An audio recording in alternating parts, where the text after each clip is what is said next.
बच्चों, good morning. Welcome to JET point. JET point में आपका बहुत बहुत स्वागत है। अब तक हमने वेक्टर में डॉट प्रोडक्ट और क्रॉस प्रोडक्ट के बारे में सारा कॉन्सेप्ट सीखा।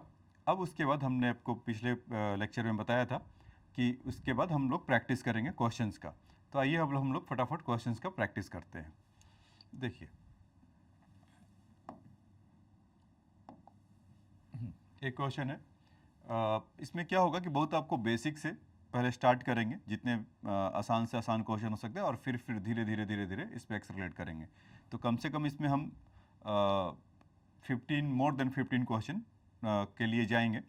और आपको जितने भी डॉट प्रोडक्ट पे प्रैक्टिस करा सकते हैं, या जो फिजिक्स में आपको आगे आएंगे, उसके लिए आपको काफ़ी कंफर्टेबल कर दिया जाएगा। तो पूरा ये वीडियो ज़रूर देखिएगा। आ जाइए, क्वेश्चन नंबर 1।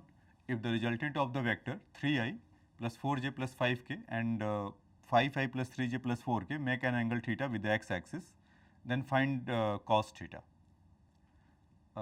ठीक है, इसमें क्या कहा बच्चों?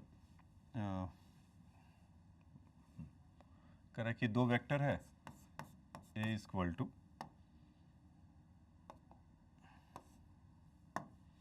a equal to 3i plus 4j plus 5k, इस तरह का है।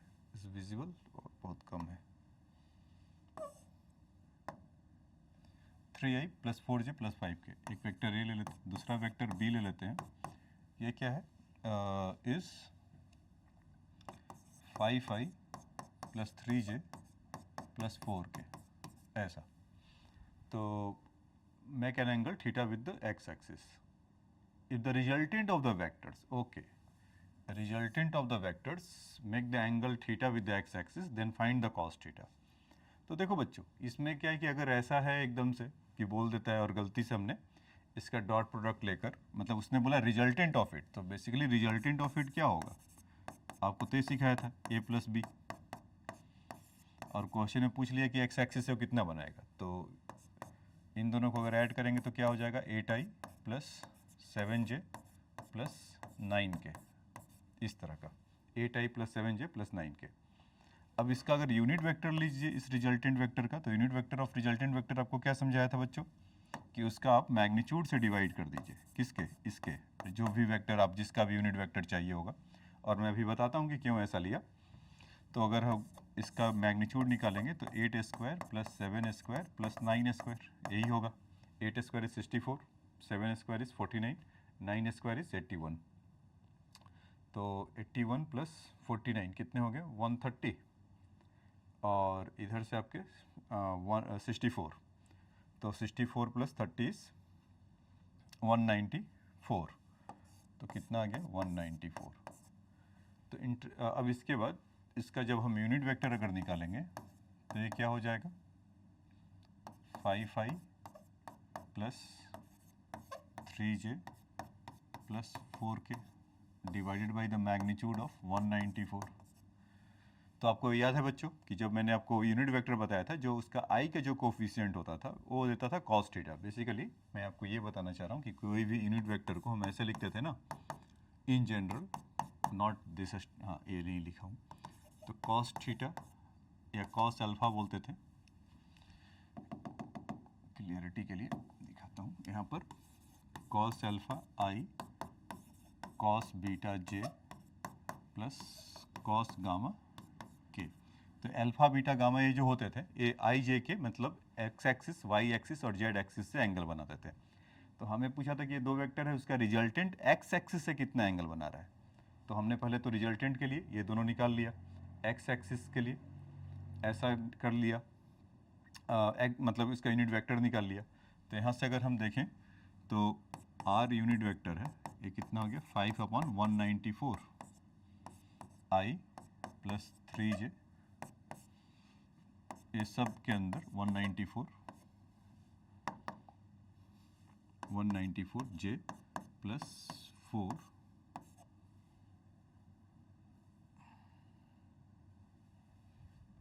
5i, so 8i, that is why I am thinking कि why it is coming to 5 and the resultant would be the 194 so high, and 8i plus 7j, I make the some mistake here.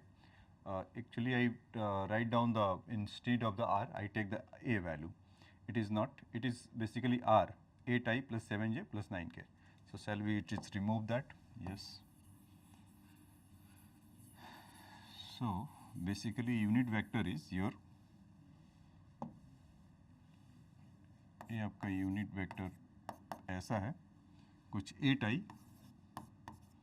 Plus 7j plus 9k, और इसको 194 से divide कर दीजिए तो unit vector हो जाएगा. तो r का कितना हो जाएगा, 8/194 i plus 7/194 j plus 9/194 k. ये हमारा i j k का वैल्यू आ गया. तो ये वाला ही बता रहा था मैं आपको तब से कि ये जो वैल्यू है ना, यही हमारा कॉस थीटा है इस केस के लिए. कॉस अल्फा का लीजिए और एक्स एक्सिस से वो बात पूछ ही रहा था कि एक्स एक्सिस से कितना एंगल बना रहा है. तो ये रिजल्टेंट वेक्टर का, तो यहाँ पर लिखेंगे cos theta is equal to 8/√194 ऐसा. Cos theta is equal to 8/194. और अगर आप थीटा अगर चाहिए तो थीटा इज इक्वल टू, हम जानते हैं ऐसा लिखना, कॉस इनवर्स 8/√194. ठीक है बच्चों. तो if the resultant of the to vector is this, find make angle theta with the x axis. तो यहाँ से हम ऐसा कर सकते हैं. ठीक है. अब आइए नेक्स्ट क्वेश्चन में. तो इसको समझ में आया होगा, इसको राइट डाउन कर लीजिए.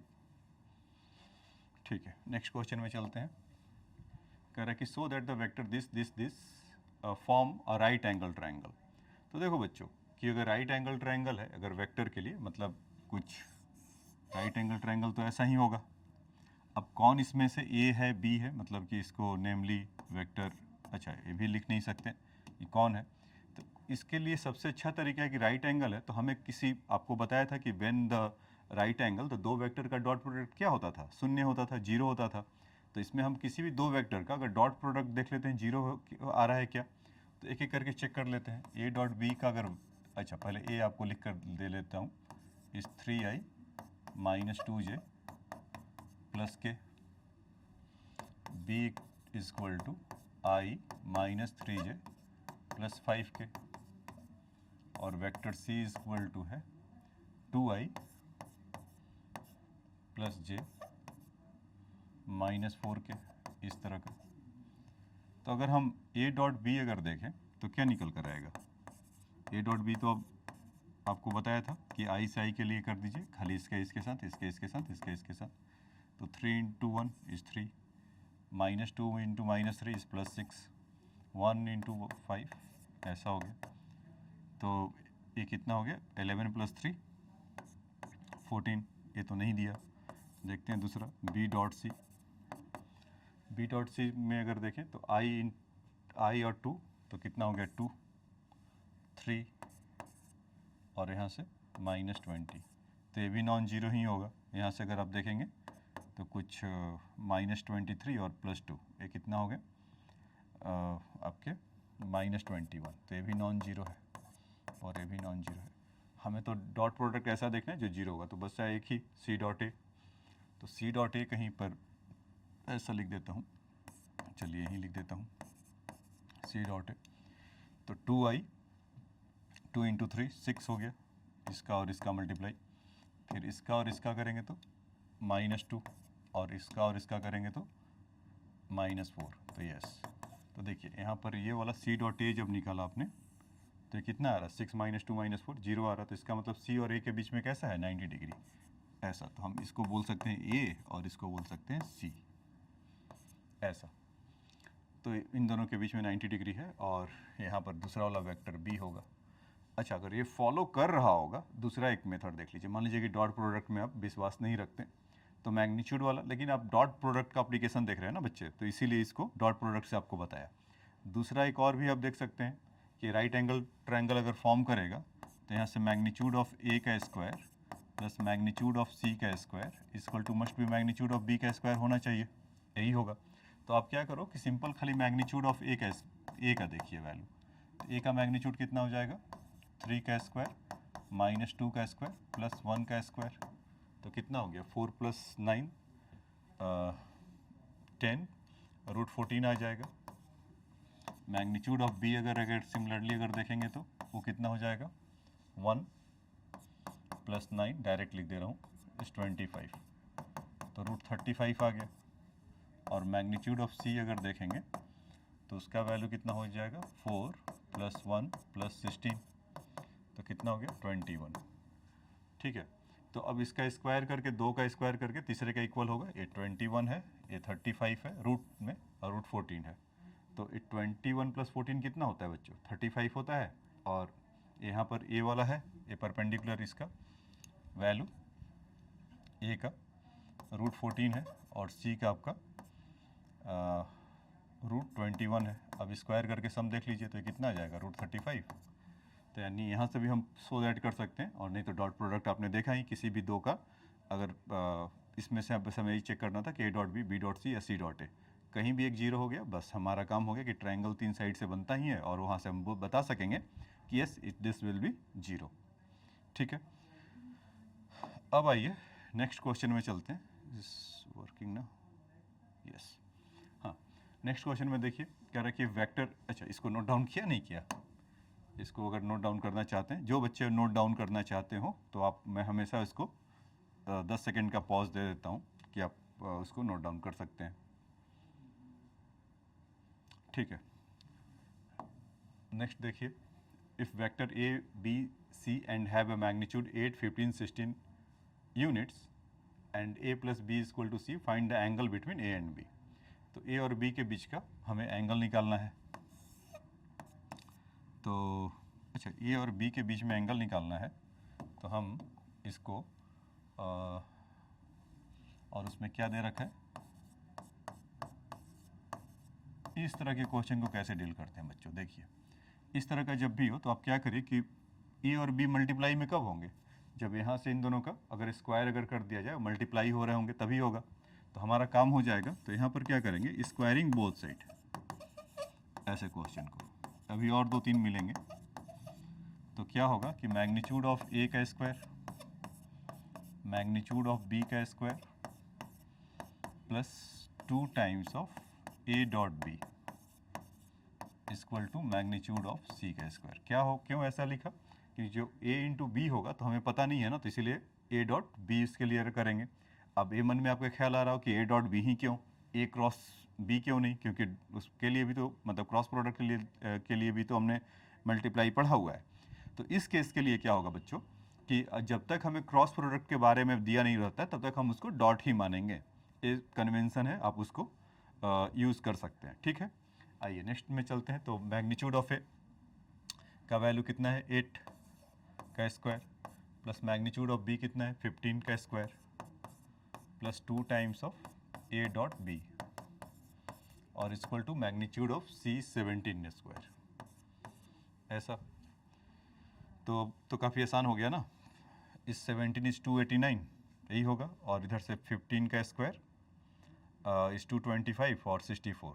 तो अच्छा, ये तो आपको जाना पहचाना लग रहा होगा, ट्रिपलेट, ये तो कैंसिल ही हो गया।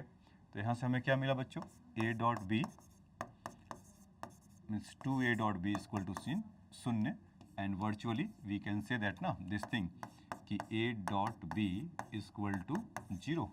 देखिए, तो A.B का वैल्यू अगर 0 हो गया तो इसका मतलब अभी भी बताया था कि इट मीन्स 90 डिग्री। अच्छा, जो बच्चे अगर मान लो प्रीवियस वीडियो नहीं देखें तो उनके लिए बता देता हूँ कि फॉर्मूला क्या होता है बच्चों, AB cos थीटा ऐसा इक्वल टू A.B का फॉर्मूला होता है AB cos थीटा। आप सोचो कि ये 0 हो गया तो cos थीटा का वैल्यू ही 0 होगा। A और B तो दो अननोन, मतलब कि उनका वो तो 0 हो नहीं सकते क्योंकि उनका मैग्नीट्यूड गिवन है 8 और 15। तो cos थीटा का वैल्यू 0 हुआ, और cos थीटा का वैल्यू 0 थीटा कब होता है, जब 90 डिग्री होता है। तो इसका मतलब कि A और B के बीच का एंगल कैसे हो गए, वो दोनों एक दूसरे के म्यूचुअली परपेंडिकुलर हैं या 90 डिग्री है ये चीज़। ठीक है, तो इसको आप ऐसे प्रोसीड इसका ले सकते हैं जब भी इस तरह का हो कि A और B के, मान लीजिए कि अगर B और C के बीच में रहता किसी क्वेश्चन में कि find angle between the B and C, तो तब क्या करते, तो B को इधर लाते और C को मतलब किसी एक साइड में ले लेते हैं। क्या मैं बोल रहा हूँ, किसी क्वेश्चन में जैसे कि फाइंड द एंगल बिटवीन ऐसे दे देता है,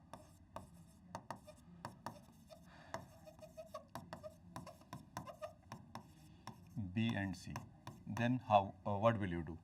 तो और सब मैग्नीट्यूड वो सब प्रोवाइडेड है कि A का मैग्नीट्यूड सेम ऐसा लेंगे 8, B का मैग्नीट्यूड हमारा 15 था और C का मैग्नीट्यूड 17 है ऐसा.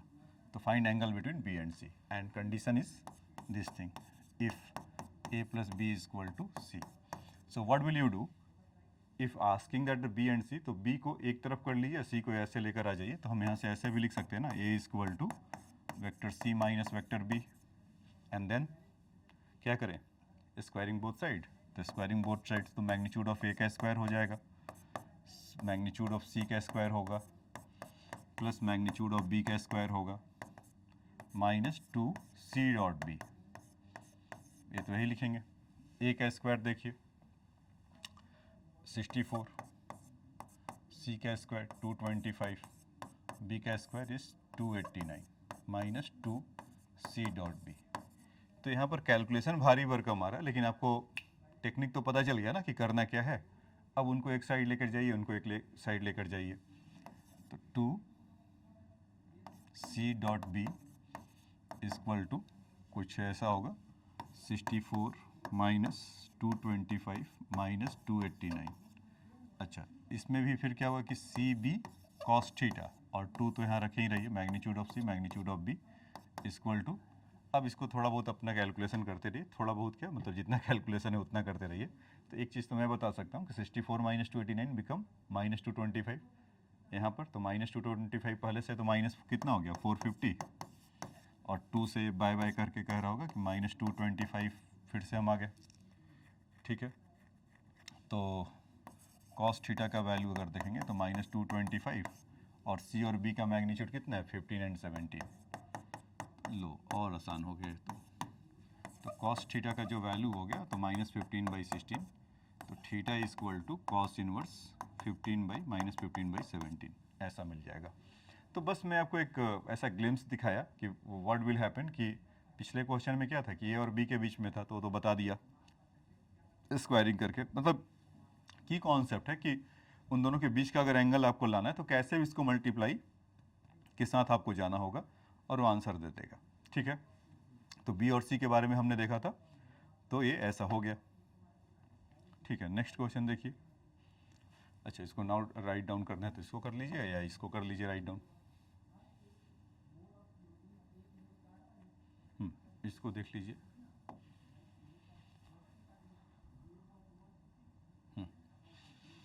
चलते हैं दूसरे क्वेश्चन में. इसमें क्या करा बच्चों कि vector A is equal to B minus C, then the determine the angle between A and B. Okay, if vector A is equal to B minus C then तो ए और बी के बीच में एंगल हमें define करना है, और कुछ इसका वेक्टर लगता है वो डालना भूल गए या मैग्नीट्यूड डालना भूल गए हैं. तो ठीक है, इस क्वेश्चन को स्किप करते हैं, अधूरा है. For the vector a is equal to a for the two vectors a and b, if a plus b is equal to c and a plus b is equal to c, then prove that a and b are the parallel to each other. हाँ, ये ठीक है. तो इसमें देखते हैं, उस question को लाता हूँ अभी, थोड़ा पहले बाकी क्वेश्चन डिस्कस कर लेता हूँ, उसमें कुछ अगर मिसिंग होगा तो उसको लेकर आता हूँ. अभी इसको चेक करूँगा. पहले आइए जो उसमें क्वेश्चन है ये सब इसको कर दूँ. तो फिर से क्या पूछ रहा है बच्चों, ए और बी को पैरेलल प्रूफ करने को कह रहा है कि प्रूफ सो दैट कि ए एंड बी पैरेलल है. तो दूसरी भाषा में क्या कहा जा रहा है हमसे यही कहा जा रहा है ना कि ए और बी के बीच का एंगल निकालिए. तो ठीक है, तो स्क्वायरिंग बोथ साइड करते हैं.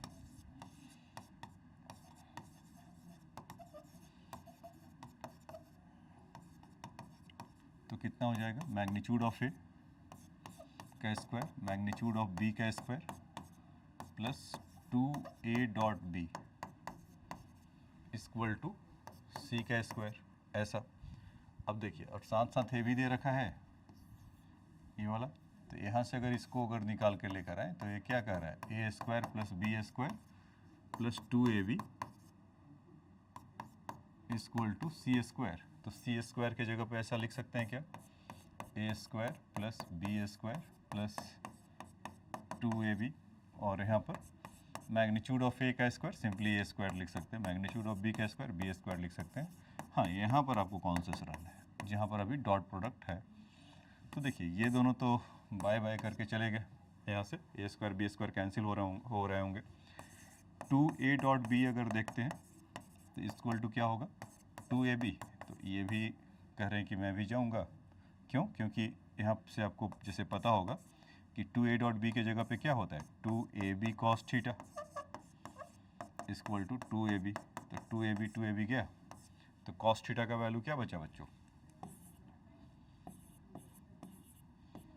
इज़ 1। तो थीटा इक्वल टू कितना होगा 0 डिग्री, और 0 डिग्री होता है तो दो ऐसा होता है पैरेलल। तो हमने इसको प्रूफ करके दिखाया। तो टेक्निक वही है कि दो वेक्टर अगर हैं उनके बीच में तो आप इसको स्क्वायर कर दीजिए और आंसर घर ले जाइए। आइए नेक्स्ट क्वेश्चन में चलते हैं। कर proof that a equal to 2b dot 2a minus 3b equal to 2a square plus ab cos theta minus 6b square.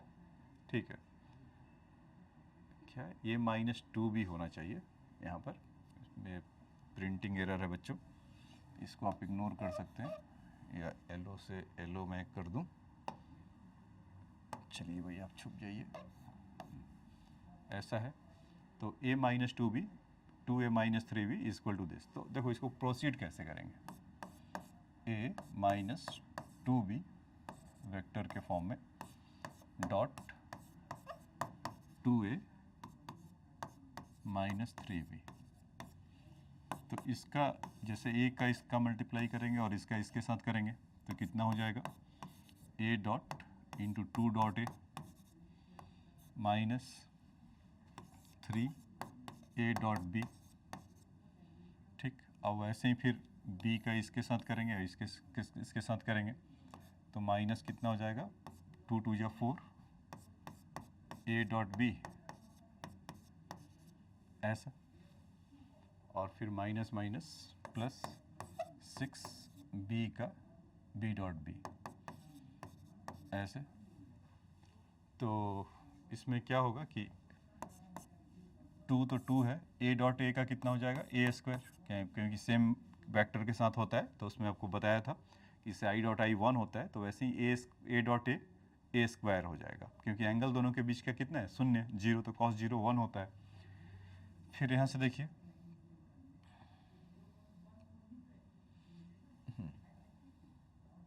फिर यहाँ पर देखिए कि ये दूसरा वाला 6b स्क्वायर हो जाएगा।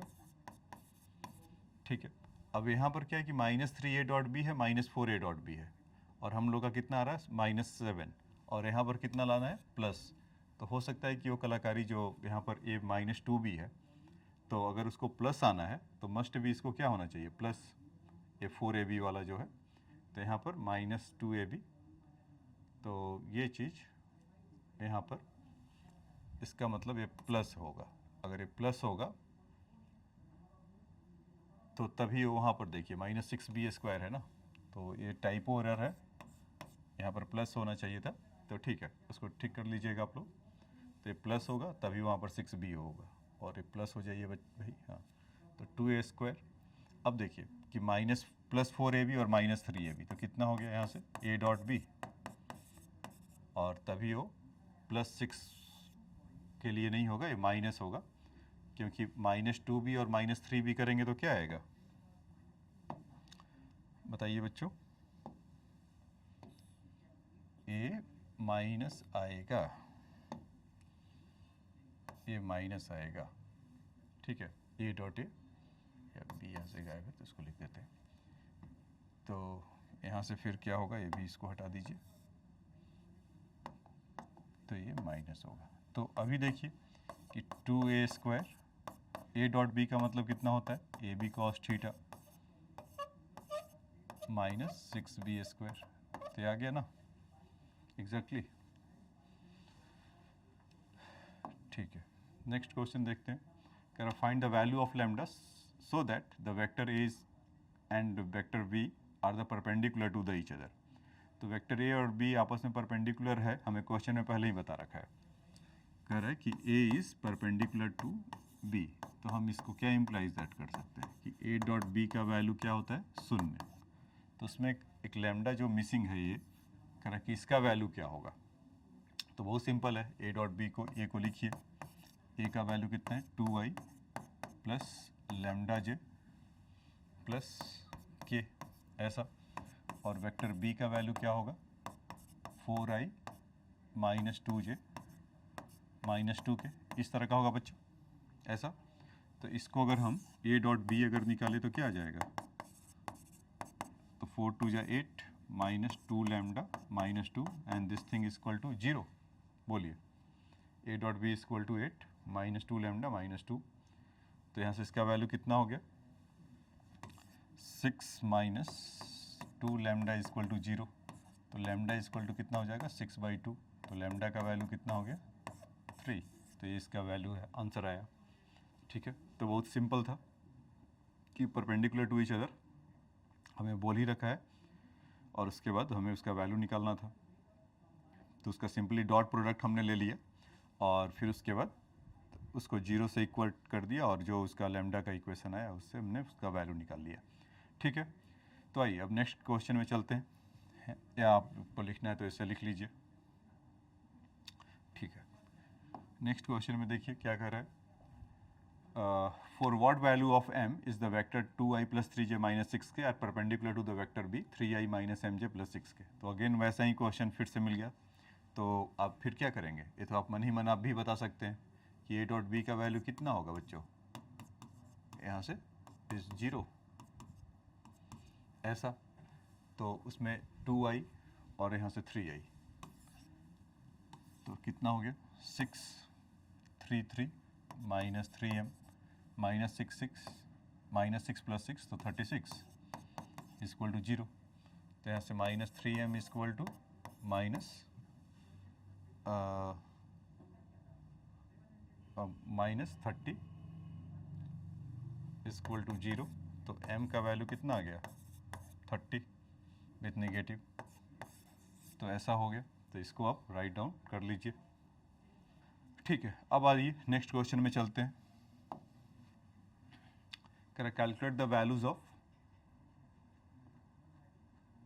यहाँ पे वो डॉट लिखना भूल गए हैं, तो ये तो बहुत ही आसान क्वेश्चन आपको मिल गया बच्चों, j डॉट करा 2i minus 3j plus k, तो कितना हो गया j डॉट i शून्य, j डॉट j 3 मिलेगा वो 1 होगा केवल, और j डॉट k वो भी शून्य हो गया, इसका वैल्यू कितना हो गया -3। एक तो ये आपका आंसर निकल कर रहा है। दूसरे के लिए पूछ रहा है 2i minus j dot 3i, देखिए यहाँ j गायब है तो 0j कह सकते हैं और यहाँ पर k ऐसा बोल सकते हैं, या दूसरी भाषा में आप ऐसा कर लीजिए कि 2i minus j plus 0k। ठीक है, और मतलब एक वेक्टर ऐसा है जो आपको निकालना है, और 3i ये देखिए j था यहाँ पर k मिसिंग था तो मैंने इसको 0k डाल दिया, 0j और यहाँ से k, तो इन दोनों का डॉट प्रोडक्ट निकालेंगे तो ये तो 0 0 वाले तो गए और 2 3 जा 6 केवल मिलेगा, तो 6 यूनिट ये मिला। ठीक है, अब आइए नेक्स्ट क्वेश्चन कर देखते हैं, और कह रखिए फोर्स, हाँ अभी आपको थोड़ा ठीक ठाक क्वेश्चन आया, force F is equal to 4i plus j plus 3k Newton act on the particle and displace it through the displacement of S is equal to 11i 11j 15k meter. Calculate the work done by the force. तो बच्चों आपको क्या बताया गया था कि work done equal to F dot displacement, आप यही जानते थे वेक्टर के फॉर्म में, work done equal to F dot displacement. तो अभी हमें क्या चाहिए, वर्क चाहिए, तो उसका इन दोनों का डॉट प्रोडक्ट निकालना होगा। तो एफ के लिए कितना वैल्यू गिवन है इस 4i plus j plus 3k, और डिस्प्लेसमेंट वेक्टर कितना गिवन है 11i plus 11j plus 15k,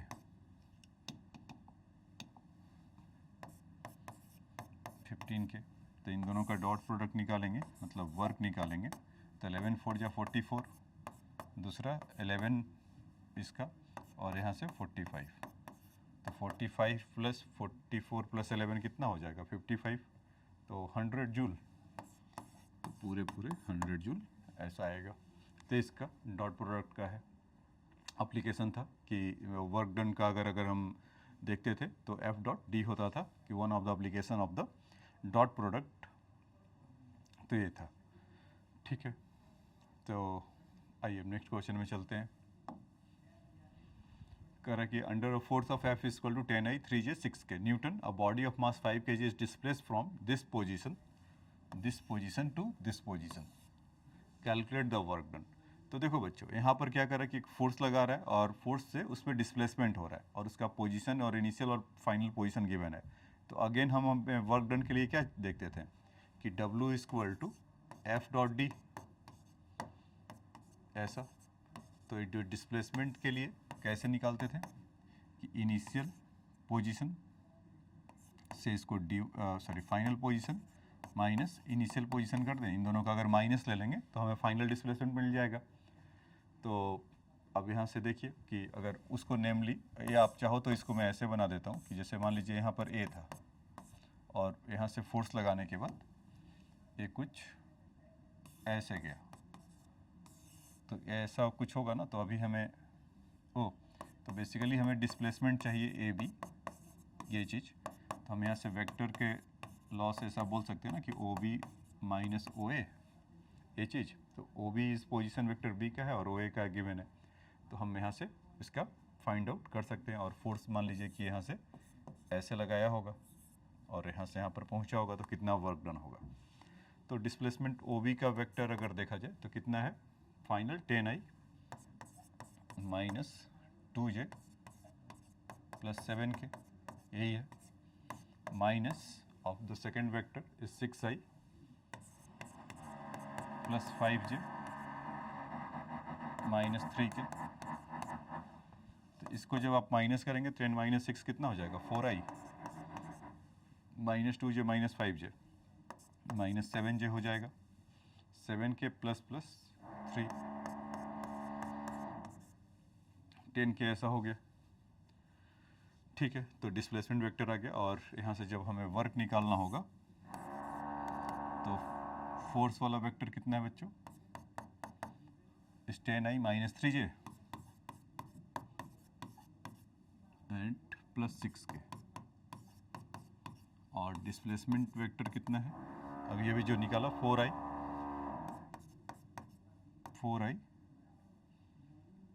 minus 7J और प्लस 10K, इस तरह का। तो इसका डॉट प्रोडक्ट निकाल लिया जाए तो 10 इंटू 4 कितना हो गया 40, माइनस 3 तो 21 और यहाँ से 60, तो कितना हो गया 104 प्लस 21, तो कितना आ गया 125 जूल। तो ये था आपका इसका एप्लीकेशन कि इसमें किया कुछ मतलब कि कोई बॉडी था, उसका मास गिवन है, तो मास का कोई रोल नहीं था, बस ऐसे ही कंफ्यूज करने के लिए दिया था। और फोर्स अगर लग रहा है तो उसमें इतना डिस्प्लेसमेंट हो रहा है, तो मतलब इसका इनिशियल और फाइनल पोजीशन था, how will you calculate the displacement, initial minus final. तो हमने निकाला और फटाफट आ गया। ठीक है, तो इसको राइट डाउन कर लीजिए। नेक्स्ट क्वेश्चन में देखिए, कह रहा है कि the sum and difference of the two vectors A and B is this, find the magnitude of each vector and product of scalar product A dot B. तो देखिए उसमें क्या क्या कर रहा है कि the sum A plus B का वैल्यू है 2I plus 6J plus K। A minus B का अगर वेक्टर का देखेंगे तो कितना जाएगा 4I plus 2J minus 11K, इस तरह का। तो अगर यहाँ से इन दोनों को सम करें तो कितना मिल गया 2A, मतलब B तो कैंसिल हो जाएगा, 2A, तो यहाँ से कितना हो गया 6I प्लस 8J प्लस या और माइनस, क्योंकि यहाँ पर माइनस है तो माइनस प्लस 1, तो कितना हो जाएगा 10K। ऐसा बच्चों 2A equal to 6I plus 8J minus 10K। और हमें वेक्टर A चाहिए था, क्योंकि हमने वो पूछा है ना कि find the magnitude of the each other, find the magnitude of each vector यहाँ पर है, तो अदर लिख दिया है, टाइप एरर है, and there the scalar product. तो वेक्टर ए के जगह पे तो हम फटाफट ऐसा लिख सकते हैं, देखिए 2 मल्टीप्लाई है, अगर 2 से डिवाइड कर दें या 2 कॉमन ले लीजिए, it will B cancel out, तो 3I plus 4J minus 5K। ठीक है, तो ये वेक्टर आ गया। तो तो इसका अगर मैग्नीट्यूड अगर हम निकालने के ए आ गया। चलो फाइनली फटाफट बी को भी लेकर आ ही जाते हैं। अभी जैसे इसको प्लस किया था तो बी भी कैंसिल हो गया था तो ए आ गया था। अब इन्हीं दोनों को अगर माइनस कर ले, अगर इन दोनों को देखो यहाँ से minus plus minus minus plus ऐसा होगा तो ए अपने घर की तरफ चले जाएंगे और यहाँ पर क्या बचेगा 2b, और ये चीज़ कितना हो गया 2i माइनस 4i, तो कितना हो गया माइनस 2i। फिर यहाँ से 6j माइनस 2j तो कितना हो गया प्लस 4j, और k प्लस 11k तो कितना हो गया 12k। ऐसा ये विजिबल है 12k, यस विजिबल है। तो 2b equal to minus 2i plus 4j plus 12k। अब b 2 को गायब करना है तो स्केलर क्वांटिटी है, it will be you can take the common from the this the given vector, it will be then vector b is equal to minus I plus 2j plus 6k। Vector b का value ये हुआ, तो vector b हमारा ऐसा आ गया। तो बस अब इन दोनों का डॉट प्रोडक्ट निकाल कर उन दोनों के बीच का हमें डॉट प्रोडक्ट ही पूछा है और मैग्नीट्यूड ऑफ ए और बी पूछा था। तो खैर पहले आइए जो आसान काम है उसको कर दिया जाए। ए डॉट बी निकालना इस बच्चों का काम हुआ ना। अब तो देखो यहाँ पर अच्छा आमने सामने लिख दें, तो कहाँ लिखा जाए आमने सामने कि चलो वहीं लिख देते हैं। Vector A equal to 3i plus 4j minus 5k, 3i plus 4j minus 5k। आप ए डॉट बी निकालो या बी डॉट ए निकालो कोई फ़र्क नहीं पड़ता है। तो इसमें माइनस आई और 3i कितना हो गया माइनस 3, 2 एंड 4 कितना हो गया 8, 6 एंड माइनस 5 30, तो कितना हो गया माइनस 33 प्लस 8 इस माइनस 25।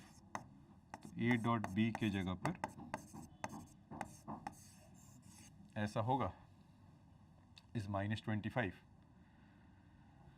तो आ गया। अब उसका मैग्नीट्यूड सबका पूछा था कि मैग्नीट्यूड ऑफ ए, तो 9 प्लस 16 प्लस 25 तो कितना हो गया √50। तो √50 के जगह पे कितना हो गया 5√2। मैग्नीट्यूड ऑफ बी अगर देखा जाए तो कितना हो गया 1 प्लस 4 प्लस 36 तो कितना आ गया √41। तो मैग्नीट्यूड ऑफ ए 5√2 है, मैग्नीट्यूड ऑफ बी √41 है।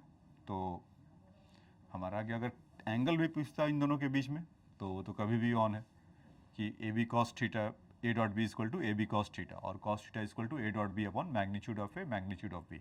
सो you have the every one value you have a and b and then simply put on in the formula you will get the angle between them if asked that, but in the question not asking.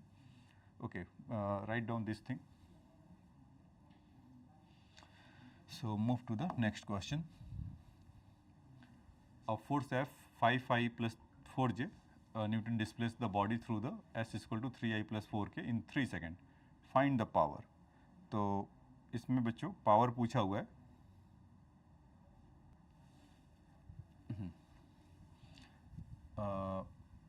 F is equal to 5i plus 4j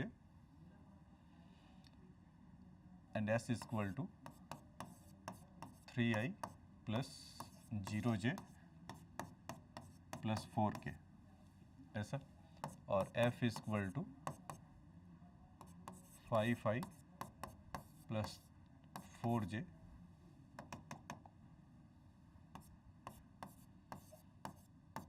plus 0k। इस तरह का ऐसा होगा। मतलब कि वहाँ पर k missing था तो 0k लिख सकते हैं और दूसरे वाले में डिस्प्लेसमेंट में j मिसिंग था तो 0j लिख लिया। लेकिन हमसे पूछा जा रहा है पावर बच्चों, और ये हमारा डिस्प्लेसमेंट एस है। तो हम पावर इक्वल टू क्या जानते थे P equal two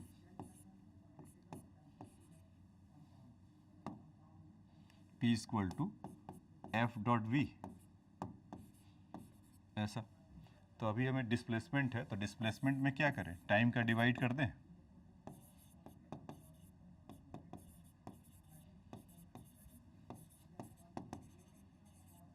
divided by time, तो वहाँ से क्या मिल जाएगा वेलोसिटी। तो वेलोसिटी वेक्टर इक्वल टू कितना हो जाएगा इसको करिए 3i प्लस 4k और कितने सेकंड में बोला है, it is happening in the 3 second, तो कितना हो गया i प्लस 4/3k।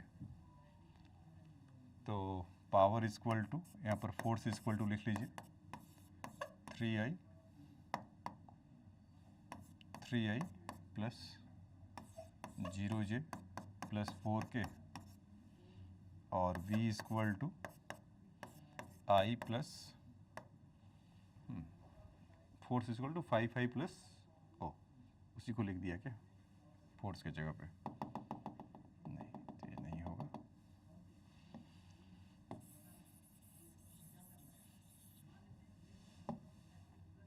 देखिए F equal to force 5j, sorry it is not 5j, it is 5i plus 4j plus 0k ऐसा। और जो वेलोसिटी वेक्टर है वो नया कितना आ गया i प्लस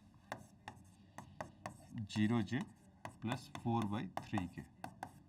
तो again you can see that J वाले कैंसिल हो जाएंगे और के वाले, क्योंकि j डॉट j करना होता है तो 4 इंटू 0 और 0 इंटू 4/3 तो कैंसिल हो गया। तो यहाँ से जो पावर आया कितना आया इस 5 वॉट ऐसा, ठीक है। तो बच्चों इसमें हमें समझना आया था कि डिस्प्लेसमेंट दे रखा था और फोर्स लगा रहा था, तो उसमें फिर पूछ रहा कि 3 सेकंड में पावर क्या होगा। तो इनडायरेक्टली हमें वेलोसिटी दिया था, तो हमने क्या किया उसको टाइम से डिवाइड कर दिया और उसका वैल्यू यहाँ से लेकर आ गए, ठीक है। तो इसको आप चाहो तो राइट डाउन कर लीजिए। देखिए next question, correct radius vector of a point related to the origin varies with the time t, r is equal to ATI plus BT square, where A and B are the positive constant and I and J are the unit vector of the x and y axis. Find the following. तो ये रोडोफ का question है बच्चों। तो इसमें कह रहा है the equation of the point of the trajectory. तो अभी तो इसका काम नहीं है, लेकिन चलो यहाँ पर आया है तो बता ही देता हूँ कि इक्वेशन ऑफ ट्रैजेक्टरी कैसे लिखते हैं। कि इसमें क्या होता है कि आपको x और y में रिलेशन निकालना होता है। बेसिकली पार्टिकल किधर जा रहा है, आई और जे एक्सिस में केवल जा रहा है ना, मतलब कुछ ऐसा। अगर यहाँ से बनाए कोई पार्टिकल अगर ऐसा जा रहा होगा तो इसमें क्या होता है एक्स और वाई में, तो इसका इक्वेशन कैसा होगा in the term of X Y. तो उसी चीज़ को पाथ ऑफ ट्रैजेक्टरी का इक्वेशन बोलते हैं, या पूछ रहा है इस क्वेश्चन में। तो यहाँ पर आर जो रेडियस वेक्टर है A T I plus B T square जे,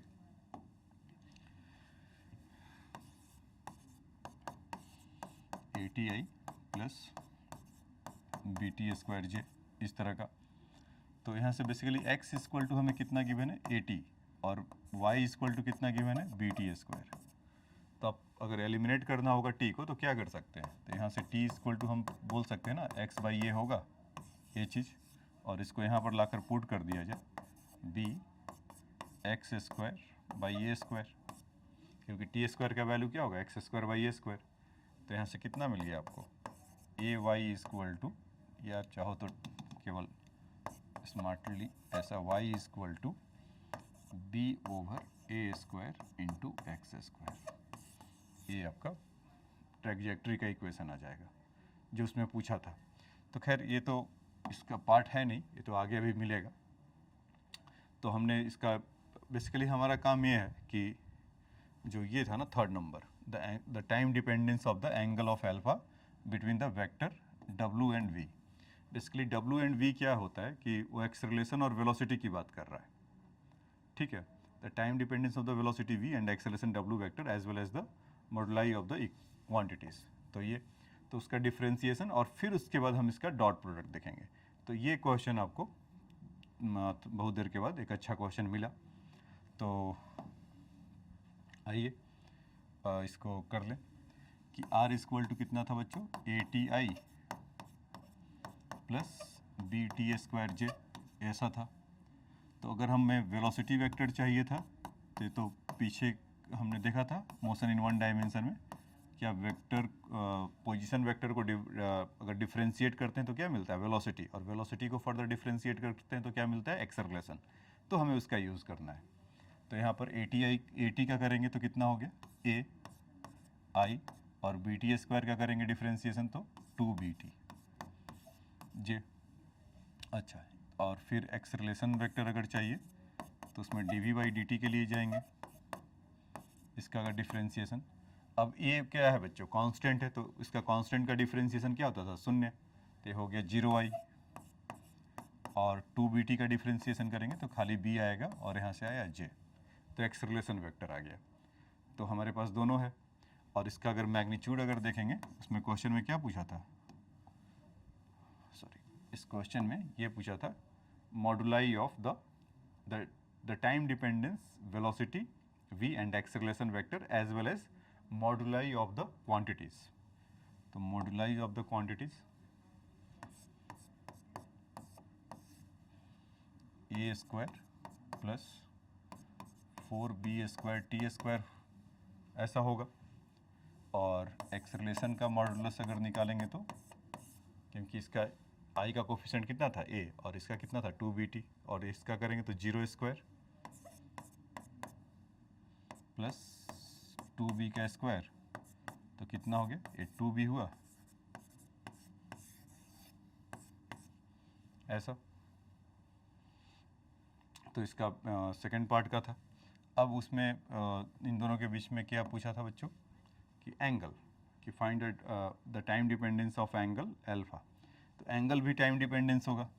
देखिए उसमें क्या करेंगे कि v डॉट ए का वैल्यू अगर निकालें, जैसे v डॉट ए का वैल्यू निकालेंगे तो क्या मिलेगा, तो यहाँ पर तो i वाला है नहीं, तो 0 हो गया, और यहाँ से देखिए 2bt और 2b, तो कितना हो जाएगा 4b स्क्वायर टी, यही मिलेगा इन दोनों का डॉट प्रोडक्ट, और मैग्नीट्यूड दोनों का है यहाँ पर, तो इन दोनों के बीच का एंगल क्या होगा, कॉस थीटा इक्वल टू हम यहाँ से बोल सकते हैं ना v dot A upon magnitude of b magnitude of A, ऐसा।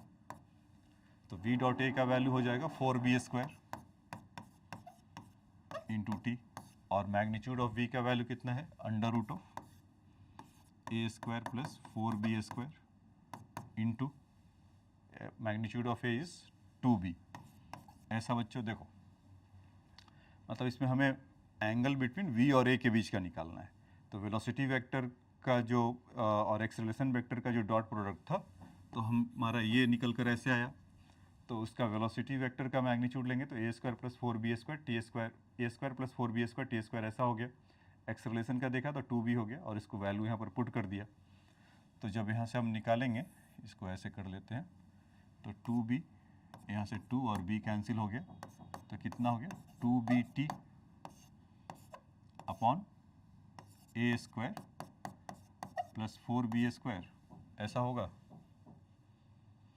ठीक है, तो यहाँ से कॉस मतलब थीटा का वैल्यू कितना हो जाएगा, cos inverse 2bt under root of A square 4b square. यहाँ पर मैग्नीट्यूड इसका 4b स्क्वायर टी स्क्वायर है, तो छूट गया है टी स्क्वायर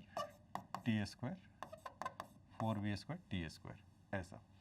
तो ये जो आप कॉर्नर में देख पा रहे होंगे cos inverse 2bt upon under root of A square plus 4b square T square, ऐसा है। तो ये आपको एक अच्छा क्वेश्चन मिला, इरोडोव का था, कि उसमें हमें निकालना था कि time dependence of angle alpha between the, उसमें मैंने थीटा लिख दिया, तो आप अल्फा लिख लीजिए, उससे कोई फ़र्क नहीं पड़ता है। तो फिर उसके बाद फोर्थ नंबर भी है, the mean velocity vector average over the first T second motion the modulus of the this vector. तो मीन वेलोसिटी के लिए है, तो मीन वेलोसिटी के लिए क्या जानते हैं हम लोग, total distance upon time taken, या मैग्नीट्यूड ऑफ उसका जितना होगा डिस्प्लेसमेंट बाई टाइम।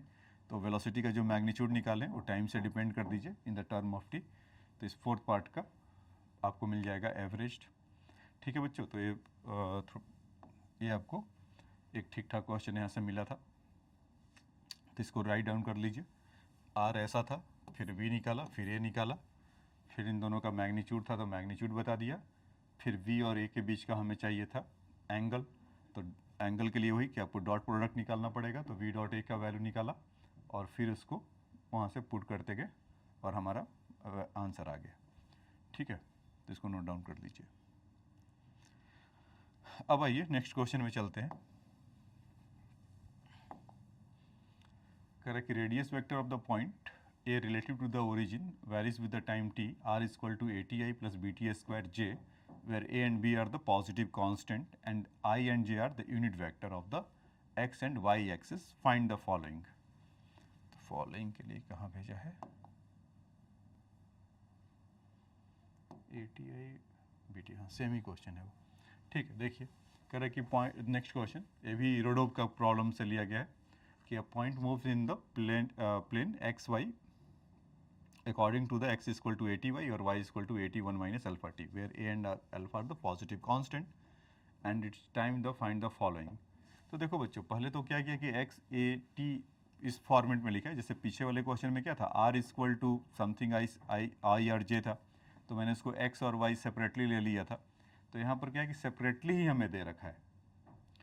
तो कह रहा है कि उसका इक्वेशन ऑफ द पॉइंट, तो इसको इग्नोर करो, अभी नहीं चाहिए उसका. इक्वेशन के लिए आप जैसे कि x is equal to A T कर रहा है और y is equal to A T 1 minus alpha T है. तो या तो आप ऐसा लिख लीजिए A T minus A alpha T square. तो या तो x का वैल्यू आप यहाँ से रख सकते हैं ना, या t का वैल्यू आप यहाँ से क्या रख सकते हैं, t इज इक्वल टू या x by A is equal to T. तो इसका वैल्यू जब यहाँ पर आप पुट करेंगे तो आपको इक्वेशन वो मिल जाएगा x एंड y में. तो खैर वो पार्ट नहीं था हमारा, हमें ये निकालना है velocity v and acceleration w in the function of time t. तो सबसे पहले तो आप इसको ऐसा लिखना समझ लीजिए, इन जनरल वेक्टर आर, उसमें क्या होगा कि एक्स आई प्लस वाई जे, ऐसा ये चीज़ समझ में आया बच्चों कि आर इक्वल टू क्या बोल रहा है कि एक्स वाई प्लेन में है. तो उसमें जो एक्स और वाई जो सेपरेटली गिवन है, तो हम उसको आर के फॉर्म में ऐसा लेकर आ जाएंगे, एक्स आई प्लस वाई जे. तो अब आइए इसको लिख ही लिया जाए. तो आर इक्वल टू हमारा एक्स के जगह पे कितना था, ए टी आई हो गया, प्लस इसमें वाई के जगह पे कितना है, A T minus alpha T, A T minus 1 minus alpha T, 1 minus alpha T, इस तरह का है. और इसमें ये जे हो जाएगा, तो इसको थोड़ा और सजा कर लिख लिया जाए, R is equal to A T I plus A T minus A alpha T square J, ऐसा. तो इन दोनों को अगर वेलोसिटी वेक्टर इसका निकालना होगा तो कैसे आएगा, D R by D T.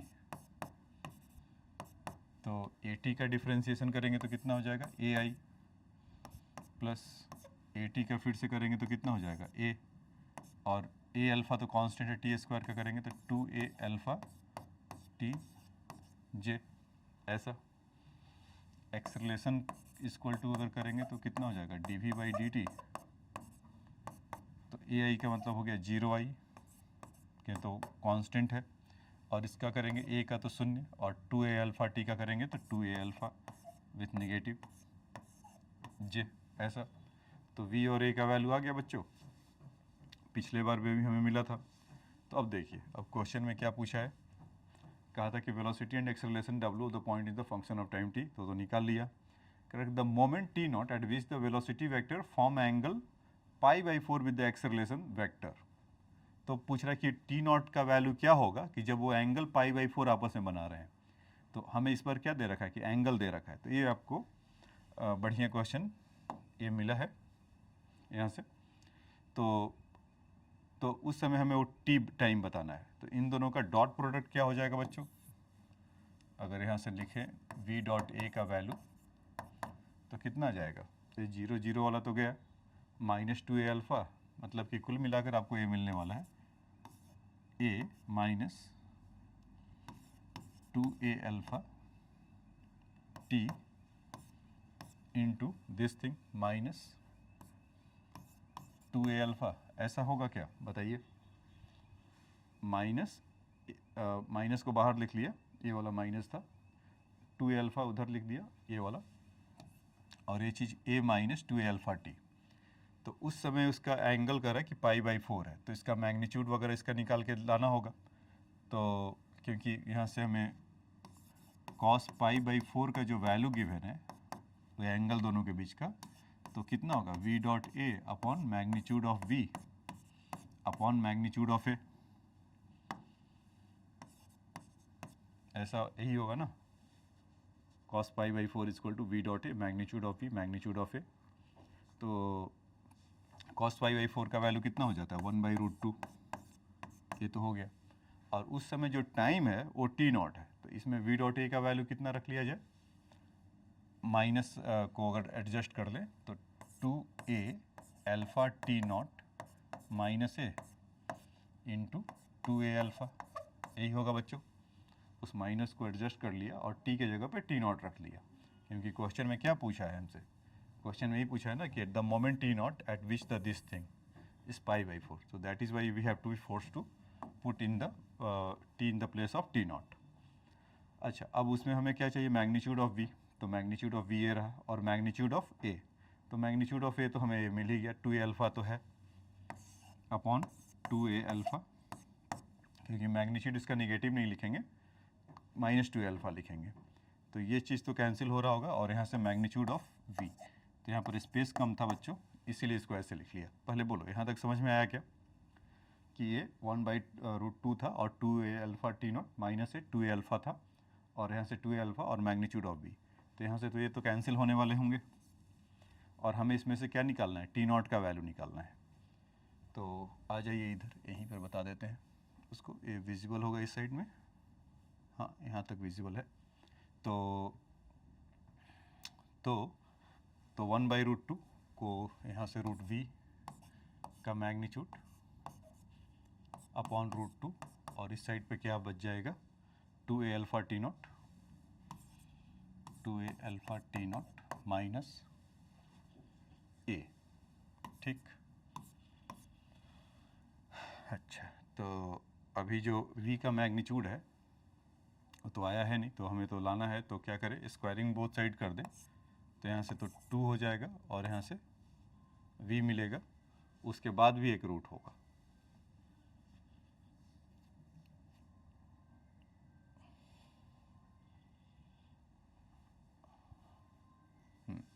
उसके बाद भी एक रूट आएगा, तो 2a alpha t naught minus A ऐसा होगा, और उसका मैग्नीट्यूड अगर देखेंगे तो कितना हो जाएगा, a square plus a minus 2a alpha t naught by 2 equal to a पूरा 2a alpha t naught minus A, इस तरह का होगा, ठीक है। मतलब कि v का मैग्नीट्यूड इतना था, तो ये इतना आसान नहीं है बच्चों, ये फिर से आपको एक बार स्क्वायरिंग, अच्छा ऑलरेडी ये स्क्वायर्ड है यहाँ पर, क्योंकि √v को जब मैंने हटाया तो v का मैग्नीट्यूड तो उसका था, तो यहाँ पर ऑलरेडी स्क्वायर, मतलब इसका वो स्क्वायर हट गया, तो केवल √v का मैग्नीट्यूड बचा, ठीक है। √v का मैग्नीट्यूड, स्क्वायर रूट तो हट गया ना, तभी मैग्नीट्यूड केवल इतना आया, a square a minus 2 alpha t का इधर होल स्क्वायर, ये इसका, ओहो इसका स्क्वायर होगा, तो ये थोड़ा लंबा एक कैलकुलेशन पड़ेगा, थोड़ा क्या काफ़ी अच्छा खासा बच जाएगा। तो इसको जब आप करेंगे तो आप इसको सॉल्व करिए, तो फिर या इसको मैं एक बार लिखता हूँ,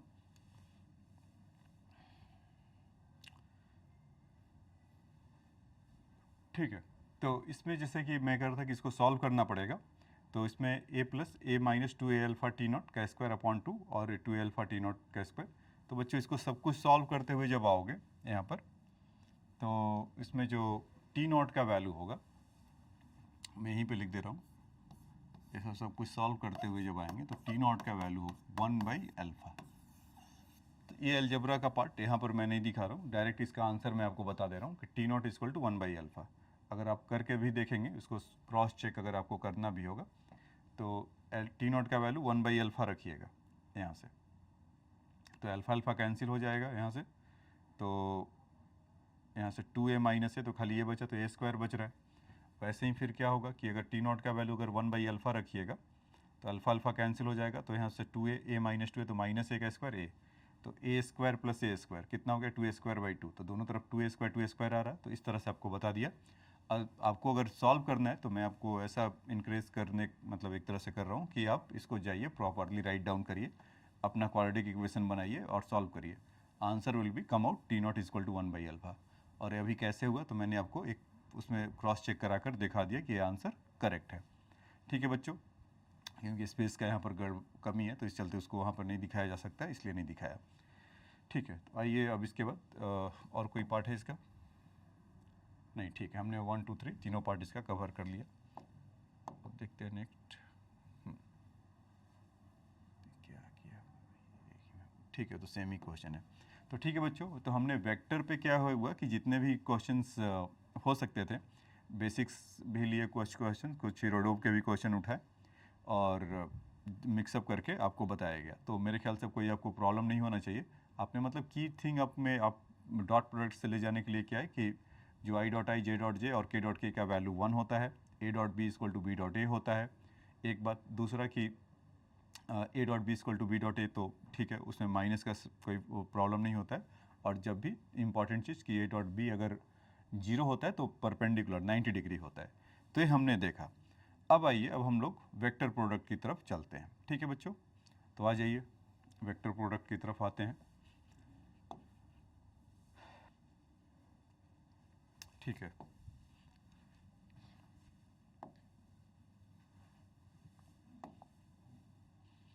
देखिए इसमें कह रहा है कि इफ़ वेक्टर ए और वेक्टर बी ऐसा है then find the vector A cross B.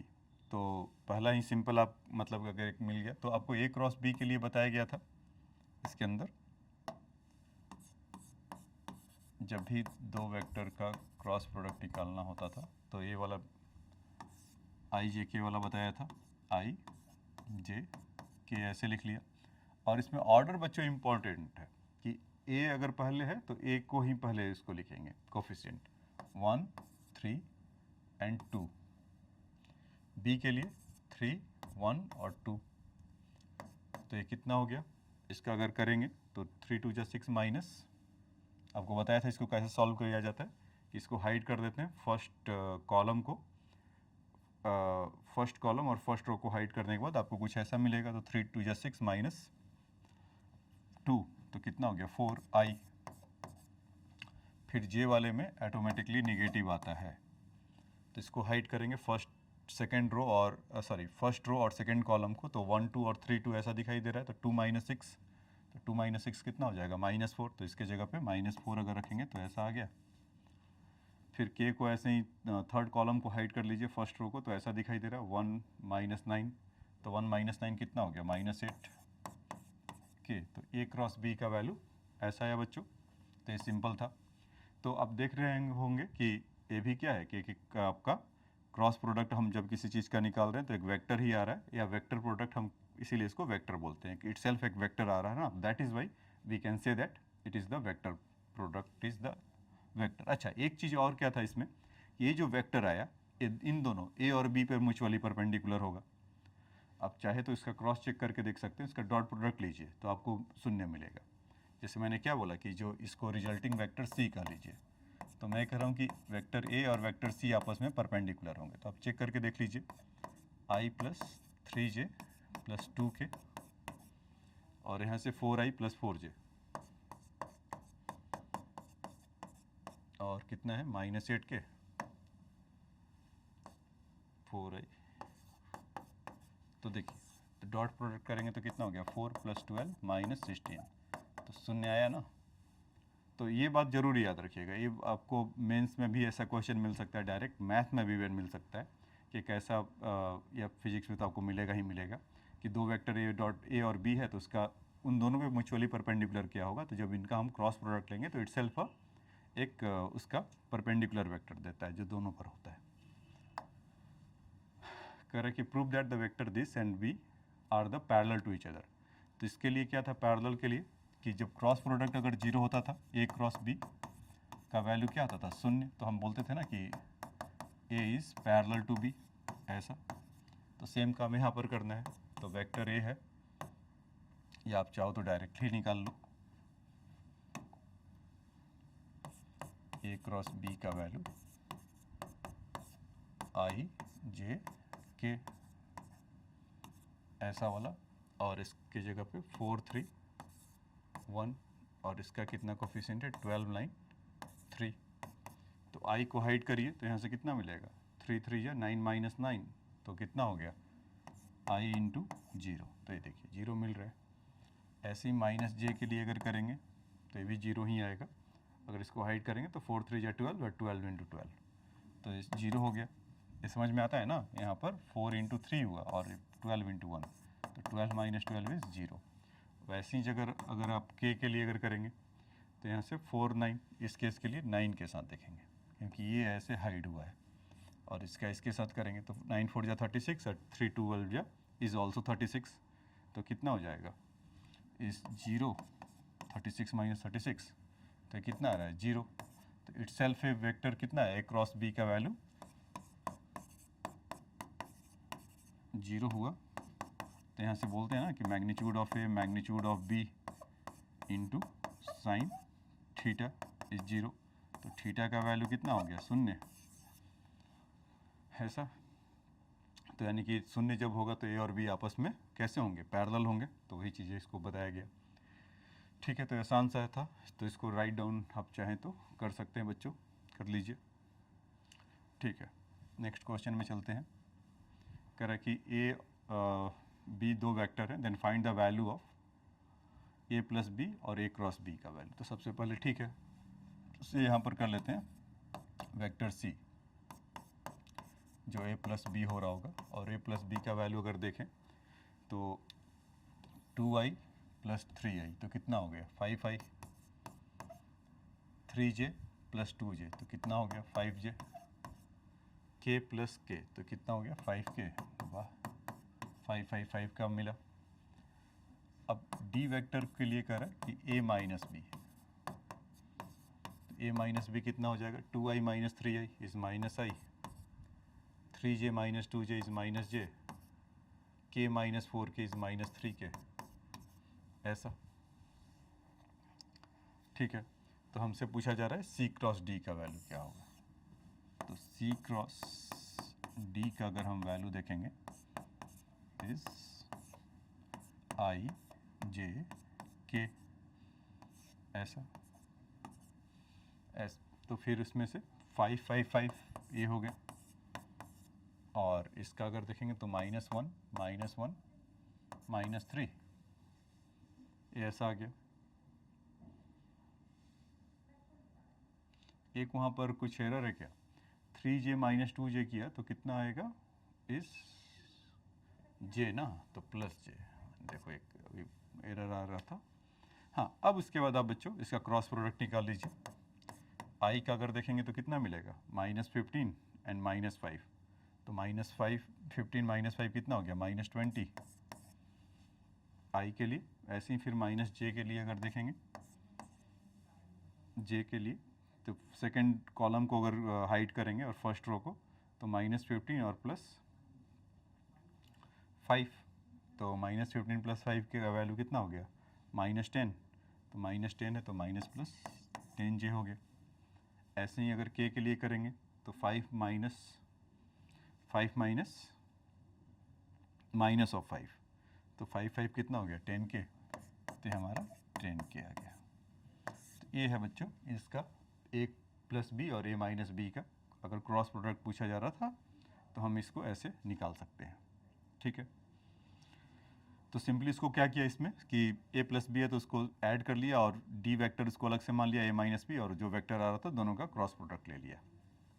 ठीक है, अब देखिए करेक्ट कि find the value of a for which this are parallel. तो विच दिस आर पैरेलल, तो it means a cross b का वैल्यू तो 0 होता है अगर पैरेलल अगर है तो, इस तरह से। तो इसी 0 का हम फ़ायदा उठाएंगे और आई जे के का यहाँ पर ऐसा वैल्यू रख देंगे आई जे के। वेक्टर ए 3 3 9 और वेक्टर बी में ए छुपा हुआ है, इसी ए को लाना है।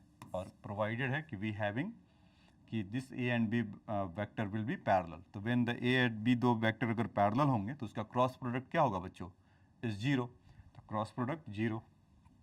तो अब इसको आप फाइंड आउट कर लीजिए। तो अगर आई का अगर आप देखेंगे कोफिशिएंट तो कितना आ गया, 9, 3 3 9 माइनस 9 है, तो 9 माइनस 9 है ऐसा।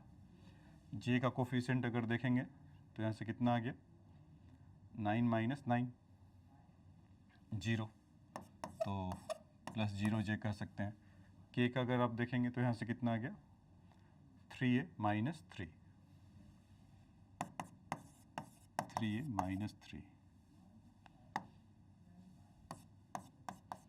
ऐसे। अगर क्रॉस प्रोडक्ट निकालेंगे तो यही आएगा। तो फाइनली क्या आया, अच्छा अब उसको क्या करना है कि जैसे 0 इक्वल टू 9 माइनस 9 है आई प्लस 0j प्लस 3 माइनस 3 के 3 minus 3a minus 3,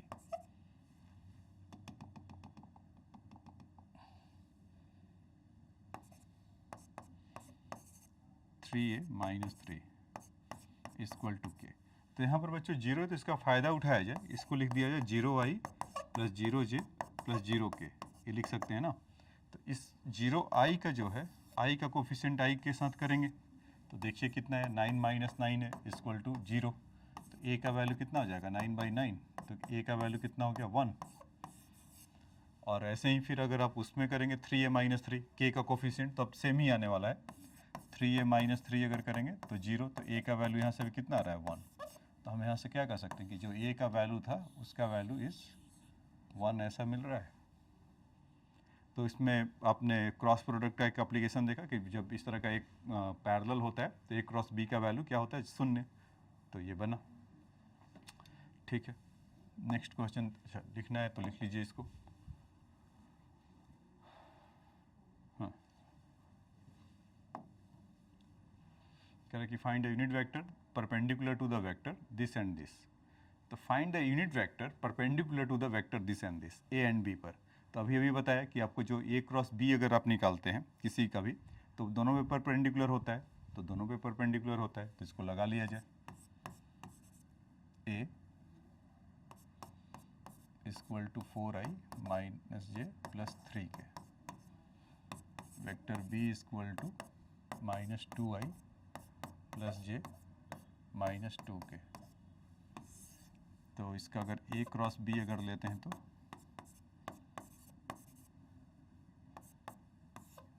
i j k ऐसे डॉट, और यहाँ से कितना हो गया, 4 माइनस 1 3 माइनस 2 1 माइनस 2 इस तरह का। तो इसका i का कोफिशिएंट कितना हो जाएगा बच्चों, फर्स्ट रो को हाइड कर दे और फर्स्ट कॉलम को, तो यहाँ से कितना हो गया, 2 माइनस 3, तो 2 माइनस 3 कितना हो गया, माइनस 1, तो माइनस आई आ गया। जे को अगर हाइड कर दें यहाँ से सेकंड कॉलम और फर्स्ट रो को तो कितना हो गया, -8 और वहाँ से -6, तो -8 और माइनस माइनस प्लस 6 हो जाएगा। तो -8 और प्लस 6 का वैल्यू कितना हो गया, -2, और -2 है और निगेटिव यहाँ लगता है तो कितना हो गया, 2j। इसमें कि इसको अगर हाइड करेंगे, ये देखो अगर हाइड करेंगे तो 4 माइनस 2 और ये आएगा तो -8 हुआ और यहाँ से -6, तो -8 माइनस माइनस 6 करेंगे तो -2 बचेगा और -2 यहाँ निगेटिव रहता है, फॉर्मूले में ही आता है तो 2j। ऐसे ही अगर k वाले को करेंगे तो समझ में आया होगा आपको। अब ऐसे ही अगर आप इसको अगर कर रहे होंगे ऐसा तो यहाँ से 4 × 1 4 और यहाँ से -2 -1 तो 2 हो जाएगा, तो 4 माइनस 2 कितना हो गया, 2, तो कितना हो गया यहाँ से 2k इस तरह का, -i plus 2j plus 2k। तो ए क्रॉस बी का वैल्यू आ गया। अब पूछा क्या है कि say it is, let's say it's c vector होगा, तो पूछा जा रहा है कि यूनिट वेक्टर सी क्या होगा, जो उसका यूनिट वेक्टर मांग रहा था। तो इसका हम क्या करेंगे, मैग्नीट्यूड ऑफ सी का इसे डिवाइड कर देंगे, -i plus 2j plus 2k divided by the magnitude of -1 का स्क्वायर 2 का स्क्वायर 2 का स्क्वायर। 2 का स्क्वायर, तो 2 का स्क्वायर 4, 2 का स्क्वायर 4 और 1, तो कितना हो गया 5, तो -1i upon √5 plus 2j upon √5 plus 2 upon √5 के। तो इसका यूनिट वेक्टर आया जो हमें रिक्वायरमेंट था कि which is perpendicular to the both of them and what is the unit vector. तो हमें पता है कि ए क्रॉस बी का जो वैल्यू आता है वो दोनों पे परपेंडिकुलर होता है, और उसका हमने उस वेक्टर का हमने उसका यूनिट वेक्टर निकाल लिया, तो हमें यहाँ से मिल गया। ठीक है बच्चों, अब आइए दूसरे क्वेश्चन में चलते हैं। कह कि find the sign angle between the vector this and this. तो काफ़ी सिंपल है। इस क्वेश्चन को देखो कोई ज़रूरी नहीं कि हमें वेक्टर से ही करना है चाहिए या क्रॉस प्रोडक्ट से ही करना है, जैसे magnitude of A magnitude of B sine theta. तो साइन थीटा का जो वैल्यू होगा A cross B upon magnitude of A upon magnitude of B, इस तरह का मिलेगा। तो हमें नॉट नेसेसरली कि ये कह ही रहा है कि आप ऐसे करो, तो उसको एंगल से मतलब है कहीं से भी ला कर दीजिए। तो जब भी एंगल पूछे तो आप कॉस में जाइए, मतलब डॉट प्रोडक्ट में जाइए, कॉस थीटा वाले में। तो ए डॉट बी का अगर वैल्यू मैं आपसे पूछूं तो ये तो बहुत आसान है इसको बताना। अगर देखेंगे 3i और i तो कितना हो गया 3, 4i और यहाँ से कितना हो गया +4, -4j था और j था, k था तो यहाँ से 5 हो गया, तो कितना हो गया 12। और मैग्नीट्यूड ऑफ ए का अगर वैल्यू निकालना होगा तो कितना हो गया 3v² + 4² + 5, तो कितना हो गया 5√2 वहाँ से, क्योंकि 9 + 16 और 5 का स्क्वायर इज़ 25, इतना जाएगा। ये ऐसा मैं अगर चाहिए आपको तो ऐसा लिख देता हूँ 3² - 4 का स्क्वायर प्लस 5 का स्क्वायर, तो कितना आ गया 9 + 16 + 25। तो ये अगर आप देखेंगे तो √50, तो √50 को क्या लिख सकते हैं 25 × 2, तो 25 will be outside and root will be inside, तो 5√2 हो गया। तब मैग्नीट्यूड ऑफ ए इज़ 5√2 हो गया। ऐसे ही मैग्नीट्यूड ऑफ बी अगर निकालना होगा तो 1 1 1 सबका कोफिशिएंट है, इसमें तो कोई दिक्कत ही नहीं है। 1 का स्क्वायर प्लस -1 का स्क्वायर प्लस 1 का स्क्वायर, तो √3 आ गया। तो कॉस थीटा का वैल्यू अगर आप देखेंगे यहाँ से ए डॉट बी का वैल्यू कितना था 12 अपॉन, मतलब कॉस थीटा का जो फॉर्मूला होता था यही होता था ना कि magnitude a dot B upon magnitude of A magnitude of b. तो वही काम कर रहा हूँ मैं भी कि ए डॉट बी का वैल्यू 12 हो गया, ए का मैग्नीट्यूड 5√2 हो गया और बी का मैग्नीट्यूड √3 हो गया। तो यहाँ से अगर आप देखेंगे तो 12√5√6 होगा। तो 12 में 2√6 होता है, तो एक तो 2 उधर छुपा हुआ है, 6 छुपा हुआ है, तो 6 चाहे तो शिफ्ट करा सकते हैं कैंसिल करके, तो हो जाएगा 2√6/5।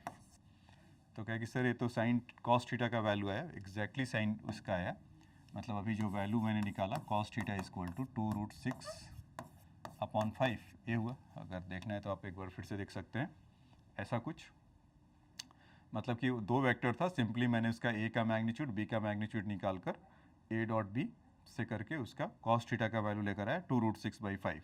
ऐसा हमसे पूछा गया था साइन थीटा, तो मैं आपको कह रहा हूँ कि साइन थीटा वाले में कि आपको क्रॉस प्रोडक्ट निकालना होता है। जनरली क्रॉस प्रोडक्ट में आपको लिखना रहता है और थोड़ा एक स्टेप बढ़ जाता है काम, तो आपको ये भी करना पड़ रहा है। फिर वहाँ से जो एक वेक्टर आएगा फिर उसका मैग्नीट्यूड लीजिए फिर मिलेगा। अगर साइन थीटा निकालना है तो मैं आपको ये बता रहा हूँ कि आप कॉस थीटा वाले में जाइए और ट्रायंगल बना के फिर वहाँ से साइन निकाल लीजिए।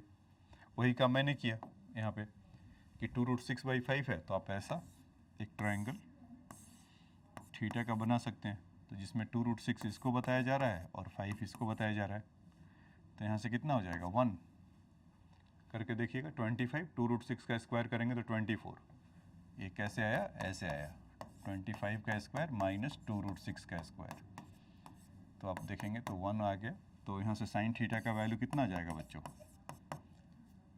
1/5, तो ये मिल गया।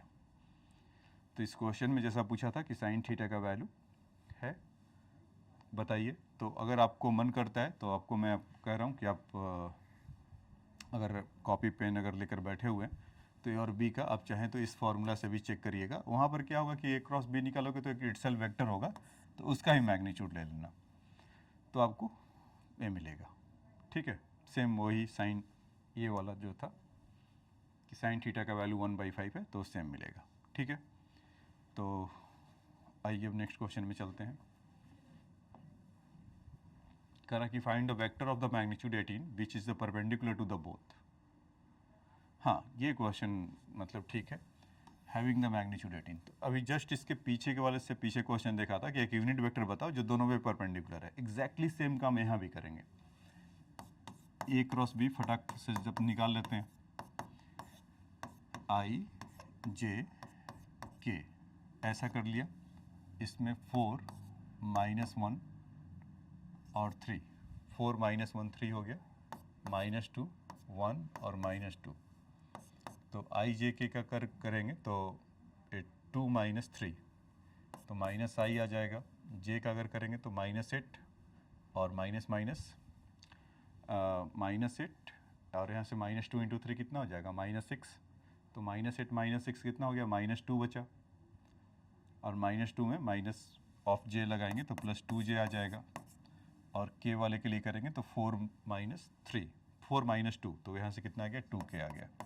वो लगता है कि वही सेम ही दे दिया है, तो इसको से कर दीजिए सी वेक्टर, और उसका यूनिट वेक्टर अगर सी निकालेंगे तो -i + 2j + 2k अपॉन 2 का स्क्वायर 4, 2 का स्क्वायर 4 + 1, तो 4 + 1 9, तो टोटल कितना हुआ 3, ऐसा। तो ये आपका यूनिट वेक्टर हुआ। तो टेक्निक क्या है बच्चों कि जो बताना चाह रहा है कि मतलब कि उसका बताइए कि find the vector having the magnitude 18, तो ये हमारा यूनिट वेक्टर हुआ। यूनिट वेक्टर का मैग्नीट्यूड क्या होता है, is 1।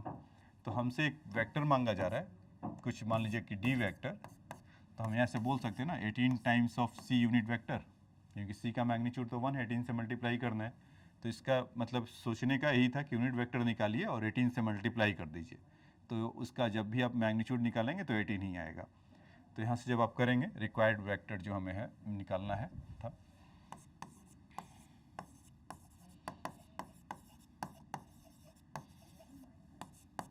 Is 18 times -i + 2j + 2k upon 3, तो 3 से 6 से कैंसिल हुआ, तो ये कितना हो जाएगा, -6i + 12j + 12k। आप करके देखना, इसका मैग्नीट्यूड आपको 18 ही मिलेगा, नहीं तो आपको मैं करके दिखा दे रहा हूँ। 6 का स्क्वायर इस 36, 12 का स्क्वायर 144, और यहाँ से भी 144 आ जाएगा, तो 144 + 144 इज 288, 288 + 36 करेंगे तो कितना आ जाएगा, 324, और 324 का रूट कितना आता है, 18, तो ये हिट है ना, इसका मैग्नीट्यूड इतना ही था। तो आया समझ में बच्चों, इसका मैग्नीट्यूड 18। तो तरीका इसका क्या है कि जब भी आपको बोले कि इस तरह का एक वेक्टर बताइए कि जिसका मैग्नीट्यूड इतना हो या परपेंडिकुलर हो, तो कंडीशन क्या बोल रहा था कि find the vector having the magnitude 18 and perpendicular to both of them. तो हमने पढ़ा ही है अभी क्रॉस प्रोडक्ट में कि दो वेक्टर का अगर हम क्रॉस प्रोडक्ट लेते हैं तो वो perpendicular to both of them होता है।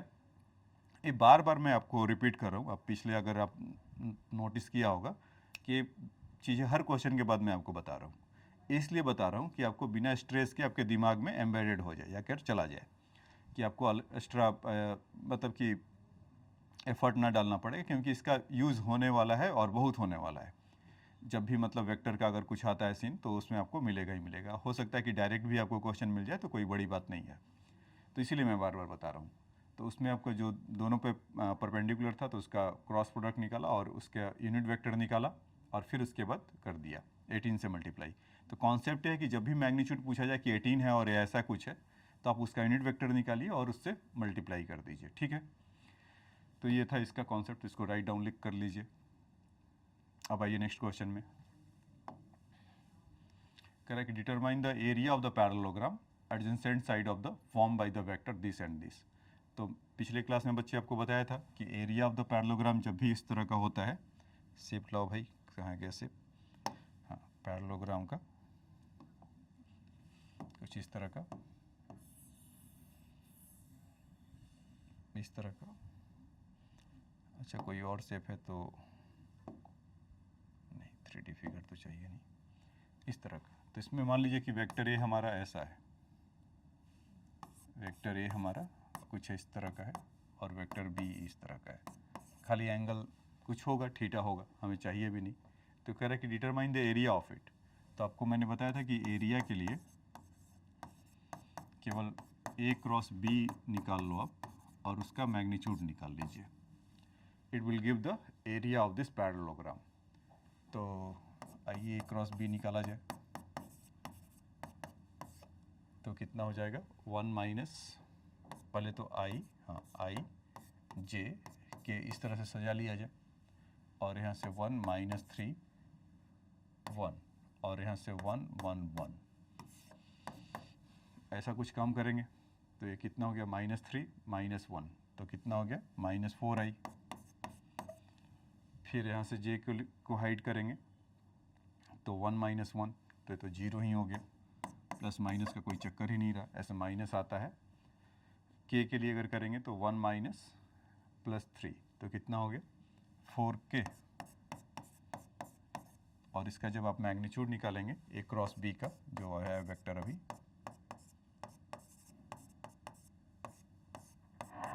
तो ये आ जाएगा -4 का स्क्वायर प्लस 0 का स्क्वायर प्लस 4 का स्क्वायर, तो कितना हो गया 16 प्लस 16 32, तो 4√2 स्क्वायर यूनिट।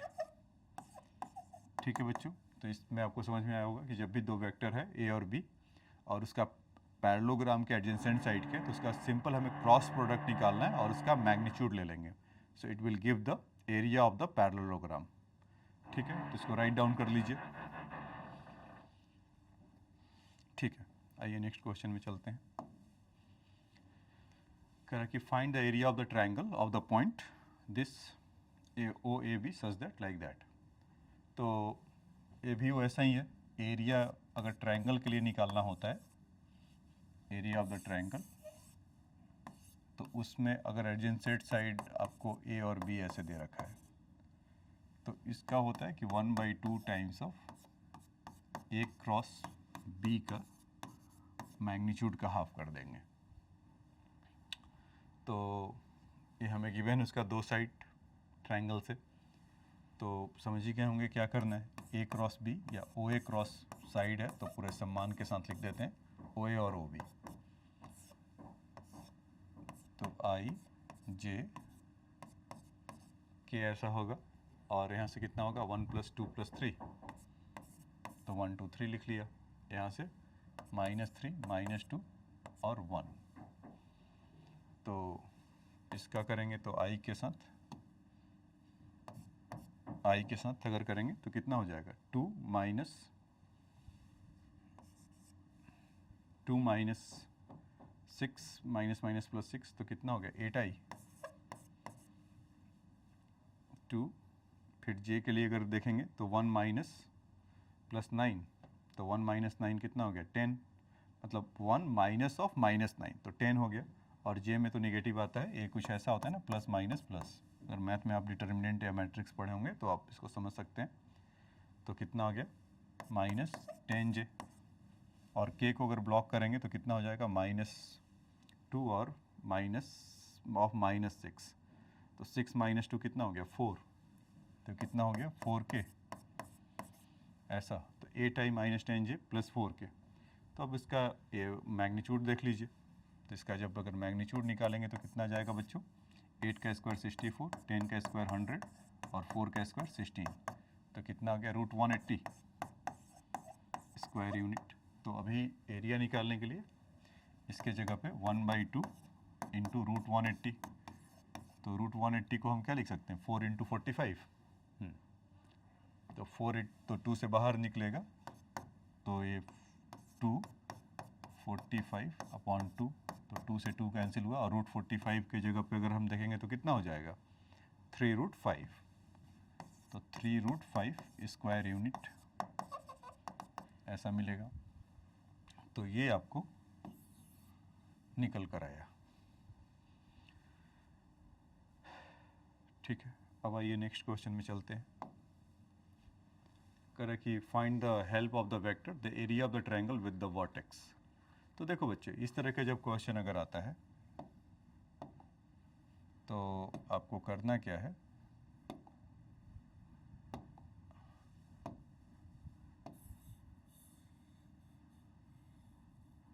इस तरह का अगर आता है तो अगर इसका साइड है 3, -1, और इसका कितना है 1, -1, -3, इस तरह का, और इसका है 4, -3, 1। तो अभी अभी आपने देखा ना कि एरिया आपको जब निकालना होता था ट्रायंगल का तो आपको उसमें 2 साइड का रिक्वायरमेंट होता था। तो आप कोई भी 2 साइड निकाल लीजिए। इसका नाम अगर दे देते हैं, इसका नेमिंग कर लेते हैं A, B और C। तो ए बी वेक्टर क्या होगा, पॉइंट से अगर A से B निकालना है तो फाइनल माइनस इनिशियल, तो ये जो 1 है 1 - 3 करेंगे। जब भी इस तरह का हो A से B अगर निकालो तो 1 - 3 करेंगे तो कितना हो गया -2i, -1 थे तो 0j हो गया। फिर यहाँ से -3 -2 तो कितना हो गया -5k। ठीक, ऐसे ही चाहे तो आप उसके बाद AC का वैल्यू निकाल लीजिए। AC का वैल्यू कितना हो जाएगा, उसमें भी फाइनल माइनस इनिशियल, तो 4 - 3 तो कितना हो गया i, -3 माइनस ऑफ माइनस तो कितना हो जाएगा -2j, और 1 - 2 तो कितना हो गया -k। तो बस हमें 2 मिल गए। अब इसके बाद की कहानी तो आपको पता ही है कि करने क्या वाले हैं कि इसका एरिया निकालने के लिए 1/2 of modulus of this thing, तो यहाँ से i, j और k है तो -2, 0, -5 ऐसा, और इसके जगह पे 1 -2 -1 ऐसा होगा। तो बस आप यहाँ से 1/2 और इसको चाहो तो हटा देते हैं,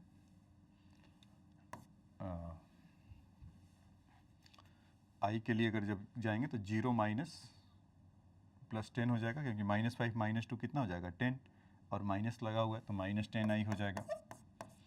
फिर j वाले के लिए ब्लैंक करते हैं तो यहाँ से कितना हो गया 2, और -5 तो -+5 तो 5 2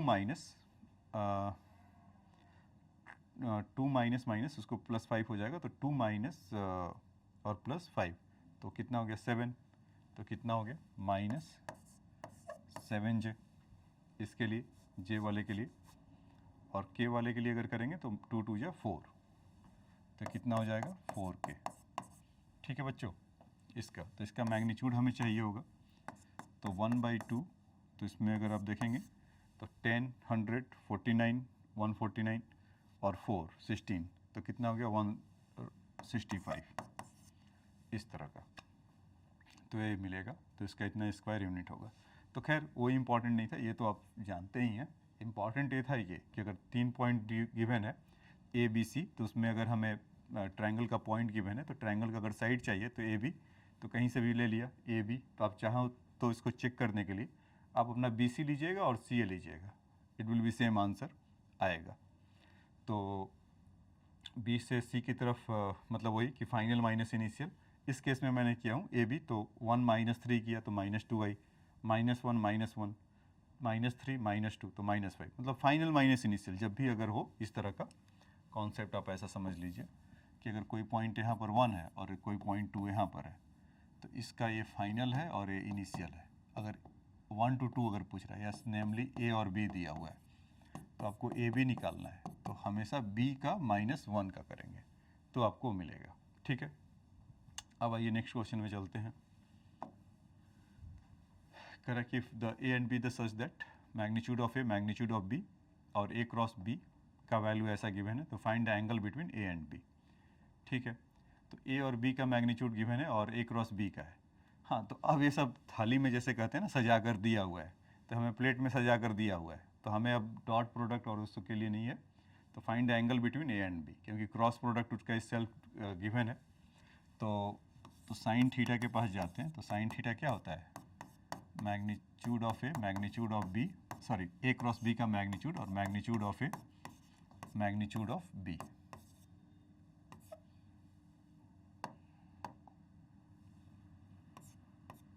ऐसा, क्योंकि ये कैसा हुआ, क्यों हुआ, इस चलते हुआ कि A cross B is equal to magnitude of A, magnitude of B sine theta, और उसके साथ नीटा यूनिट वेक्टर होता है, तो उसको कंसीडर अभी नहीं करेंगे क्योंकि मैग्नीट्यूड उसका 1 होता है। तो साइन थीटा का वैल्यू कितना हुआ, इतना, तो उसके निकालने के लिए हमें मैग्नीट्यूड करना है, निकालना पड़ता है। तो ए का मैग्नीट्यूड कितना है 7 2, और बी का मैग्नीट्यूड कितना है 7, और ए क्रॉस बी इटसेल्फ जो एक गिवन था, ये चीज़ ए क्रॉस बी में, तो इसका अगर मैग्नीट्यूड लें तो कितना हो जाएगा 9 + 4 + 16, तो कितना हो गया √29, तो यहाँ पर कितना हो गया √29, तो थीटा इक्वल टू कितना हो जाएगा साइन इनवर्स √29/14, ऐसा। ठीक है, तो ये इस पार्ट का आंसर था, क्योंकि मैग्नीट्यूड था तो फिर हमें कुछ करना ही नहीं पड़ा। अब आइए नेक्स्ट क्वेश्चन में चलते हैं। कह रहा है कि find the moment about the point P of a force represented by this through the point this. Basically क्या कर रहा है कि टॉर्क निकालने के लिए पूछ रहा है, जब भी मोमेंट ऑफ फोर्स है, मतलब थ्रू द पॉइंट वो यहाँ पर है और इस पॉइंट P के अबाउट निकालना है। तो हमें क्या जानते हैं कि जो मोमेंट ऑफ फोर्स होता है torque equal to R cross F होता है। तो F तो हमें पता ही है पहले से 3I + 0J + 3 के, ये फोर्स का है, और जो मोमेंट ऑफ फोर्स निकालना है कि अबाउट दिस पॉइंट, तो R वेक्टर जो होता है जहाँ से, मतलब कुछ इस तरह का होता है बच्चों, देखिए इस तरह का कोई रिजिड बॉडी है और इस पर आपने जैसे फोर्स लगाया, तो इसके अबाउट अगर चाहिए तो ये डिस्टेंस, ये हमें वेक्टर चाहिए। तो इसमें वो थ्रू द पॉइंट और अबाउट इसमें उल्टा कर दिया है, मतलब कि इसके अबाउट चाहिए फोर्स कुछ ऐसे लग रहा है, मतलब नया ऐसा कर देते हैं, तो हमें ये वाला चाहिए होगा यहाँ से यहाँ तक उल्टा। तो इसमें क्या होगा कि अबाउट P पॉइंट ए है इस केस के लिए अगर देखें तो P पॉइंट ए है, और थ्रू यहाँ पर वो फोर्स लगाया है O पर, तो इसका जो R वेक्टर होगा वो कितना हो जाएगा, फाइनल माइनस इनिशियल, तो 3 - 2I, तो I हो गया 2J माइनस J, तो कितना हो गया इस 3J, 6 के -3 के, तो 3 के, ये R का वेक्टर आ गया। और फोर्स का अगर वेक्टर अगर देखेंगे तो 3I + 0J + K, ऐसा। तो हमें मोमेंट ऑफ फोर्स चाहिए, तो फिर से I J K को सजा लिया जाए ऐसा, और R का 1 3 3 3 0 1, ऐसा। तो कॉन्सेप्ट ये था बच्चे मोमेंट ऑफ फोर्स का कि R क्रॉस F किसके अबाउट लगा रहा है, किसके अबाउट चाहिए, कि find the moment of about this, तो इस पॉइंट के अबाउट और थ्रू दिस, यहाँ पे फोर्स लग रहा है, फोर्स इज एक्टिंग थ्रू, तो हमेशा हम फोर्स से वहाँ के लिए देखते हैं। तो R क्रॉस F का वैल्यू जितना आएगा वही आंसर हो जाएगा। तो इसमें अगर I का अगर देखा जाए तो I को हाइड कर लेते हैं फर्स्ट रो फर्स्ट कॉलम को, तो 3 - 0, तो पहला तो आसान हो गया 3I। ऐसे ही J के लिए करेंगे तो 1 - 9, 1 - 9 इज -8, और J पहले से लगा होता है तो +8 J, और K को हाइड करते तो 0 - 9, तो -9 K, तो ऐसा। तो find the moment of the force, तो टॉर्क का ये वैल्यू हुआ। अब उसका अगर मैग्नीट्यूड भी चाहिए इनको, तो मैग्नीट्यूड भी आप बता सकते हैं। टॉर्क का मैग्नीट्यूड जो होगा 3 का स्क्वायर 9, 8 का स्क्वायर 64, और 9 का स्क्वायर 81, ऐसा। तो ये कितना हो गया, यहाँ से 90 60 150 √154, और इसका यूनिट होता है न्यूटन मीटर। फिजिक्स में देखे थे ना, टॉर्क इक्वल टू क्या होता था RF साइन थीटा, तो थीटा का तो होगा नहीं, और इसका न्यूटन मीटर। तो यहाँ से आप इसका वैल्यू निकाल लेंगे। ठीक है, अब आइए नेक्स्ट क्वेश्चन देखते हैं। हाँ, ये क्वेश्चन देखिए, ये आपको थोड़ा और कॉन्सेप्ट क्लियर करेगा कि a plus b cross a minus b equal to 2b cross a। तो जब भी क्या होता है कि इस तरह का अगर हमें दिया हो a प्लस वेक्टर b, यहाँ पे क्रॉस है a minus B, a minus b, ऐसे। तो आपको याद होगा कि सेम वेक्टर का जब हम क्रॉस प्रोडक्ट लेते हैं तो जीरो होता है। कॉन्सेप्ट ये था ना कि a क्रॉस a अगर लेंगे आप तो होगा शून्य। तो इसका इसके साथ अगर करेंगे तो a cross a plus a cross minus b plus b cross a और माइनस या plus b cross minus b, इस तरह का। तो इसमें बच्चों ये दो पार्ट हैं, ये शून्य हो जाएगा a क्रॉस a और b क्रॉस b, उससे फ़र्क नहीं पड़ता प्लस माइनस, क्योंकि स्केलर क्वांटिटी है, उसको बाहर भी लिख सकते थे। तो ये दोनों तो पहले शून्य की तरफ गए, 0 प्लस 0। ठीक है, अब इनको देखिए, a क्रॉस b है तो माइनस से अभी बोला था स्केलर क्वांटिटी है, तो इसको ऐसे लिख सकते हैं a क्रॉस b। ठीक है, और ये b क्रॉस a तो इसमें कोई प्रॉब्लम ही नहीं है। तो a क्रॉस b को क्या लिख सकते थे, minus of b cross a। आपको याद होगा क्रॉस प्रोडक्ट में बताया था कि a क्रॉस b, क्योंकि sine of minus theta minus sine theta होता है, तो a क्रॉस b की जगह पे minus of b cross a, और एक माइनस साइन बैठा हुआ है उसको टेक केयर करने के लिए माइनस b क्रॉस a हो जाएगा प्लस b क्रॉस a। तो माइनस माइनस गया तो यहाँ से कितना हो गया, b क्रॉस a, तो 2b क्रॉस a आ गया। और क्या करना था हमें, यही प्रूव करना था, तो हमने उसको फाइंड आउट करके लेकर आ गए। ठीक, तो इस क्वेश्चन को आप लोग नोट डाउन कर लीजिए। अब आइए नेक्स्ट क्वेश्चन की तरफ आते हैं। कह रहा कि prove that a cross b equal to a square b square, और इस तरह का है मैग्नीट्यूड। तो इसका a क्रॉस b का मैग्नीट्यूड कितना होता है, ए बी साइन थीटा हो जाएगा। यही देखते हैं ना, क्योंकि a cross b equal to A B sine theta होता है। अब यहाँ से अगर अंडर रूट है a स्क्वायर b स्क्वायर, तो ये तो कुछ कर ही नहीं सकते यहाँ पर। a डॉट b का वैल्यू कितना होता है बच्चों, ए बी साइन थीटा। तो यहाँ पर मुझे लगता है कि एरर है, यहाँ पर 2 आना चाहिए था।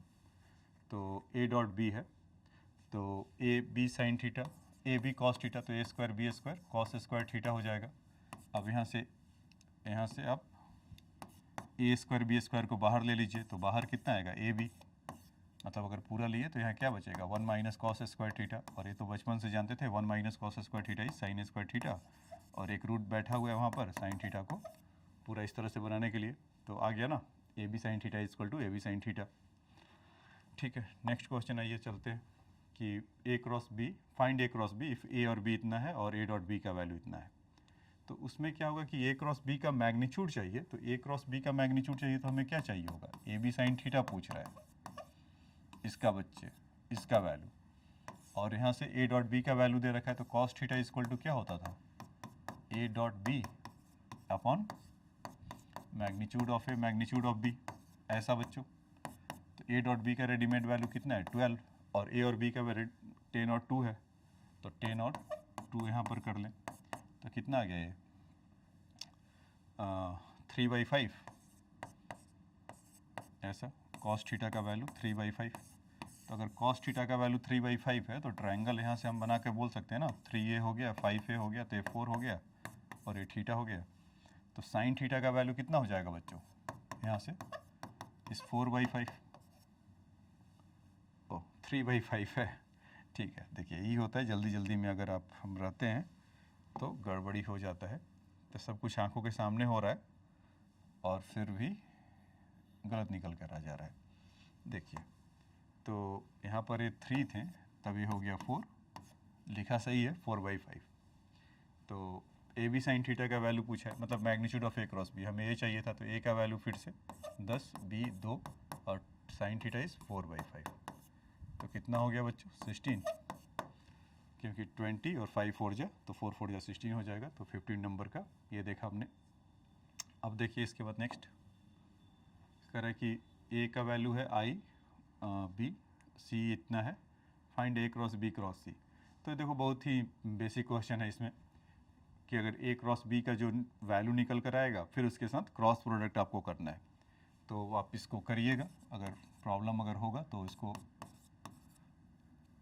मेरे ख्याल से अब तो प्रॉब्लम नहीं आना चाहिए, तो उससे इसको कह लीजिए वेक्टर डी, और फाइनली आपको डी क्रॉस सी को निकालना है। तो जितना अभी आपने डिटर्मिनेंट का यूज़ देखा उसमें इसको फाइंड आउट कर लीजिएगा। अब आ जाइए next, calculate the area of the triangle determined by the two vectors. तो अभी अभी हमने आपको इसका दिखाया कि इस तरह का जो क्वेश्चन होता है, तो आइए इसको दिखाई देते हैं, क्योंकि 3i + 4j 2 वाला है, तो इसमें कोई हमें चिंता का विषय नहीं है। बेसिकली हमें तो ए क्रॉस बी निकालना है। तो 3 वाले मेरे के लिए डिटर्मिनेंट में जाते थे, 2 वाला पहली बार आया है, तो इसको आइए आंखों के सामने मतलब 3i + 7j इस तरह का करते हैं। तो इसमें i क्रॉस i तो 0 होता है, इसका फिर इसके साथ देखेंगे, मल्टीप्लाई करेंगे तो 7 3j 21, और i क्रॉस j क्या होता था बच्चों, यहाँ पर होता था i, ये होता था j, और यहाँ से होता था k। तो i से j की इस ऑर्डर में जब जाते थे तो पॉजिटिव होता था, और इसका जब रिवर्स लेते थे तो निगेटिव होता था, इस तरह का। जब इस डायरेक्शन में मिलते थे मतलब i क्रॉस j इस k क्रॉस i इस plus k, sorry k cross i इस प्लस j, और i cross j is equal two plus के, j cross k is plus i, इस तरह का। तो देखिए i क्रॉस j है तो i क्रॉस j है तो k हुआ, तो 7 k आ गया, इसके साथ तो 0 हो गया। तो j क्रॉस i का अगर वैल्यू देखेंगे तो अब इसका इसके साथ मल्टीप्लाई करते हैं, तो j क्रॉस i कितना हो जाएगा, माइनस k, तो -12k, और माइनस लगा हुआ है तो ये कितना हो जाएगा, +12k, और j क्रॉस j इसके साथ तो शून्य होगा ही होगा। तो फाइनली कितना आ गया, 21 और 12 43 यूनिट के होगा। तो इसका मैग्नीट्यूड अगर देखेंगे तो यही आपको मिलेगा, a क्रॉस b। तो 2 वाला पहली बार आपने देखा, इस तरह से ही आप उसको i क्रॉस j के टर्म में बोल सकते हैं। और जहाँ तक एरिया की बात है तो क्या होता था, area is 1/2 a cross b, तो कितना हो गया 1/2 इंटू 43। तो यहाँ से बोल सकते हैं 40/3 टू स्क्वायर यूनिट। ठीक है, तो ये हमारा इससे एरिया ऑफ द ट्रायंगल निकल कर आ गया। ठीक है, तो इसको नोट डाउन कर लीजिए। अब आइए नेक्स्ट क्वेश्चन में चलते हैं। कह रहा है कि find the area of the parallelogram formed by the vector 3i + 2j। तो देखो फिर से एक मिला, तो आइए इसको भी बता देता हूँ। a क्रॉस b निकालना है, तो इसको ऐसे ही बता देता हूँ, 3i + 2j cross -3i + 7j, ऐसा। तो i का i के साथ तो 0 हो गया, 21 k होगा। ठीक, फिर j का i के साथ अगर करेंगे तो j क्रॉस i क्या होता है, माइनस के, तो 3 2 6, तो -6k, और माइनस लगा हुआ है तो प्लस कितना हो गया 6k, और j तो j का 0 हो गया, तो कितना हो गया 27k, a क्रॉस b का वैल्यू। तो एरिया ऑफ जो पैरेललोग्राम होता है, एरिया ऑफ द पैरेललोग्राम के लिए, तो जो उसका magnitude of a cross b ले लेते हैं, तो इसका वैल्यू कितना हो जाएगा 27 स्क्वायर यूनिट, ऐसा बच्चों। ठीक है, अब उसके बाद नेक्स्ट देख लीजिए इसमें है क्या, the diagonal of the parallelogram are the represented by this and this, find the area of the parallelogram. ठीक है, हाँ ये क्वेश्चन अच्छा है बच्चे, देखो ये है ऐसा।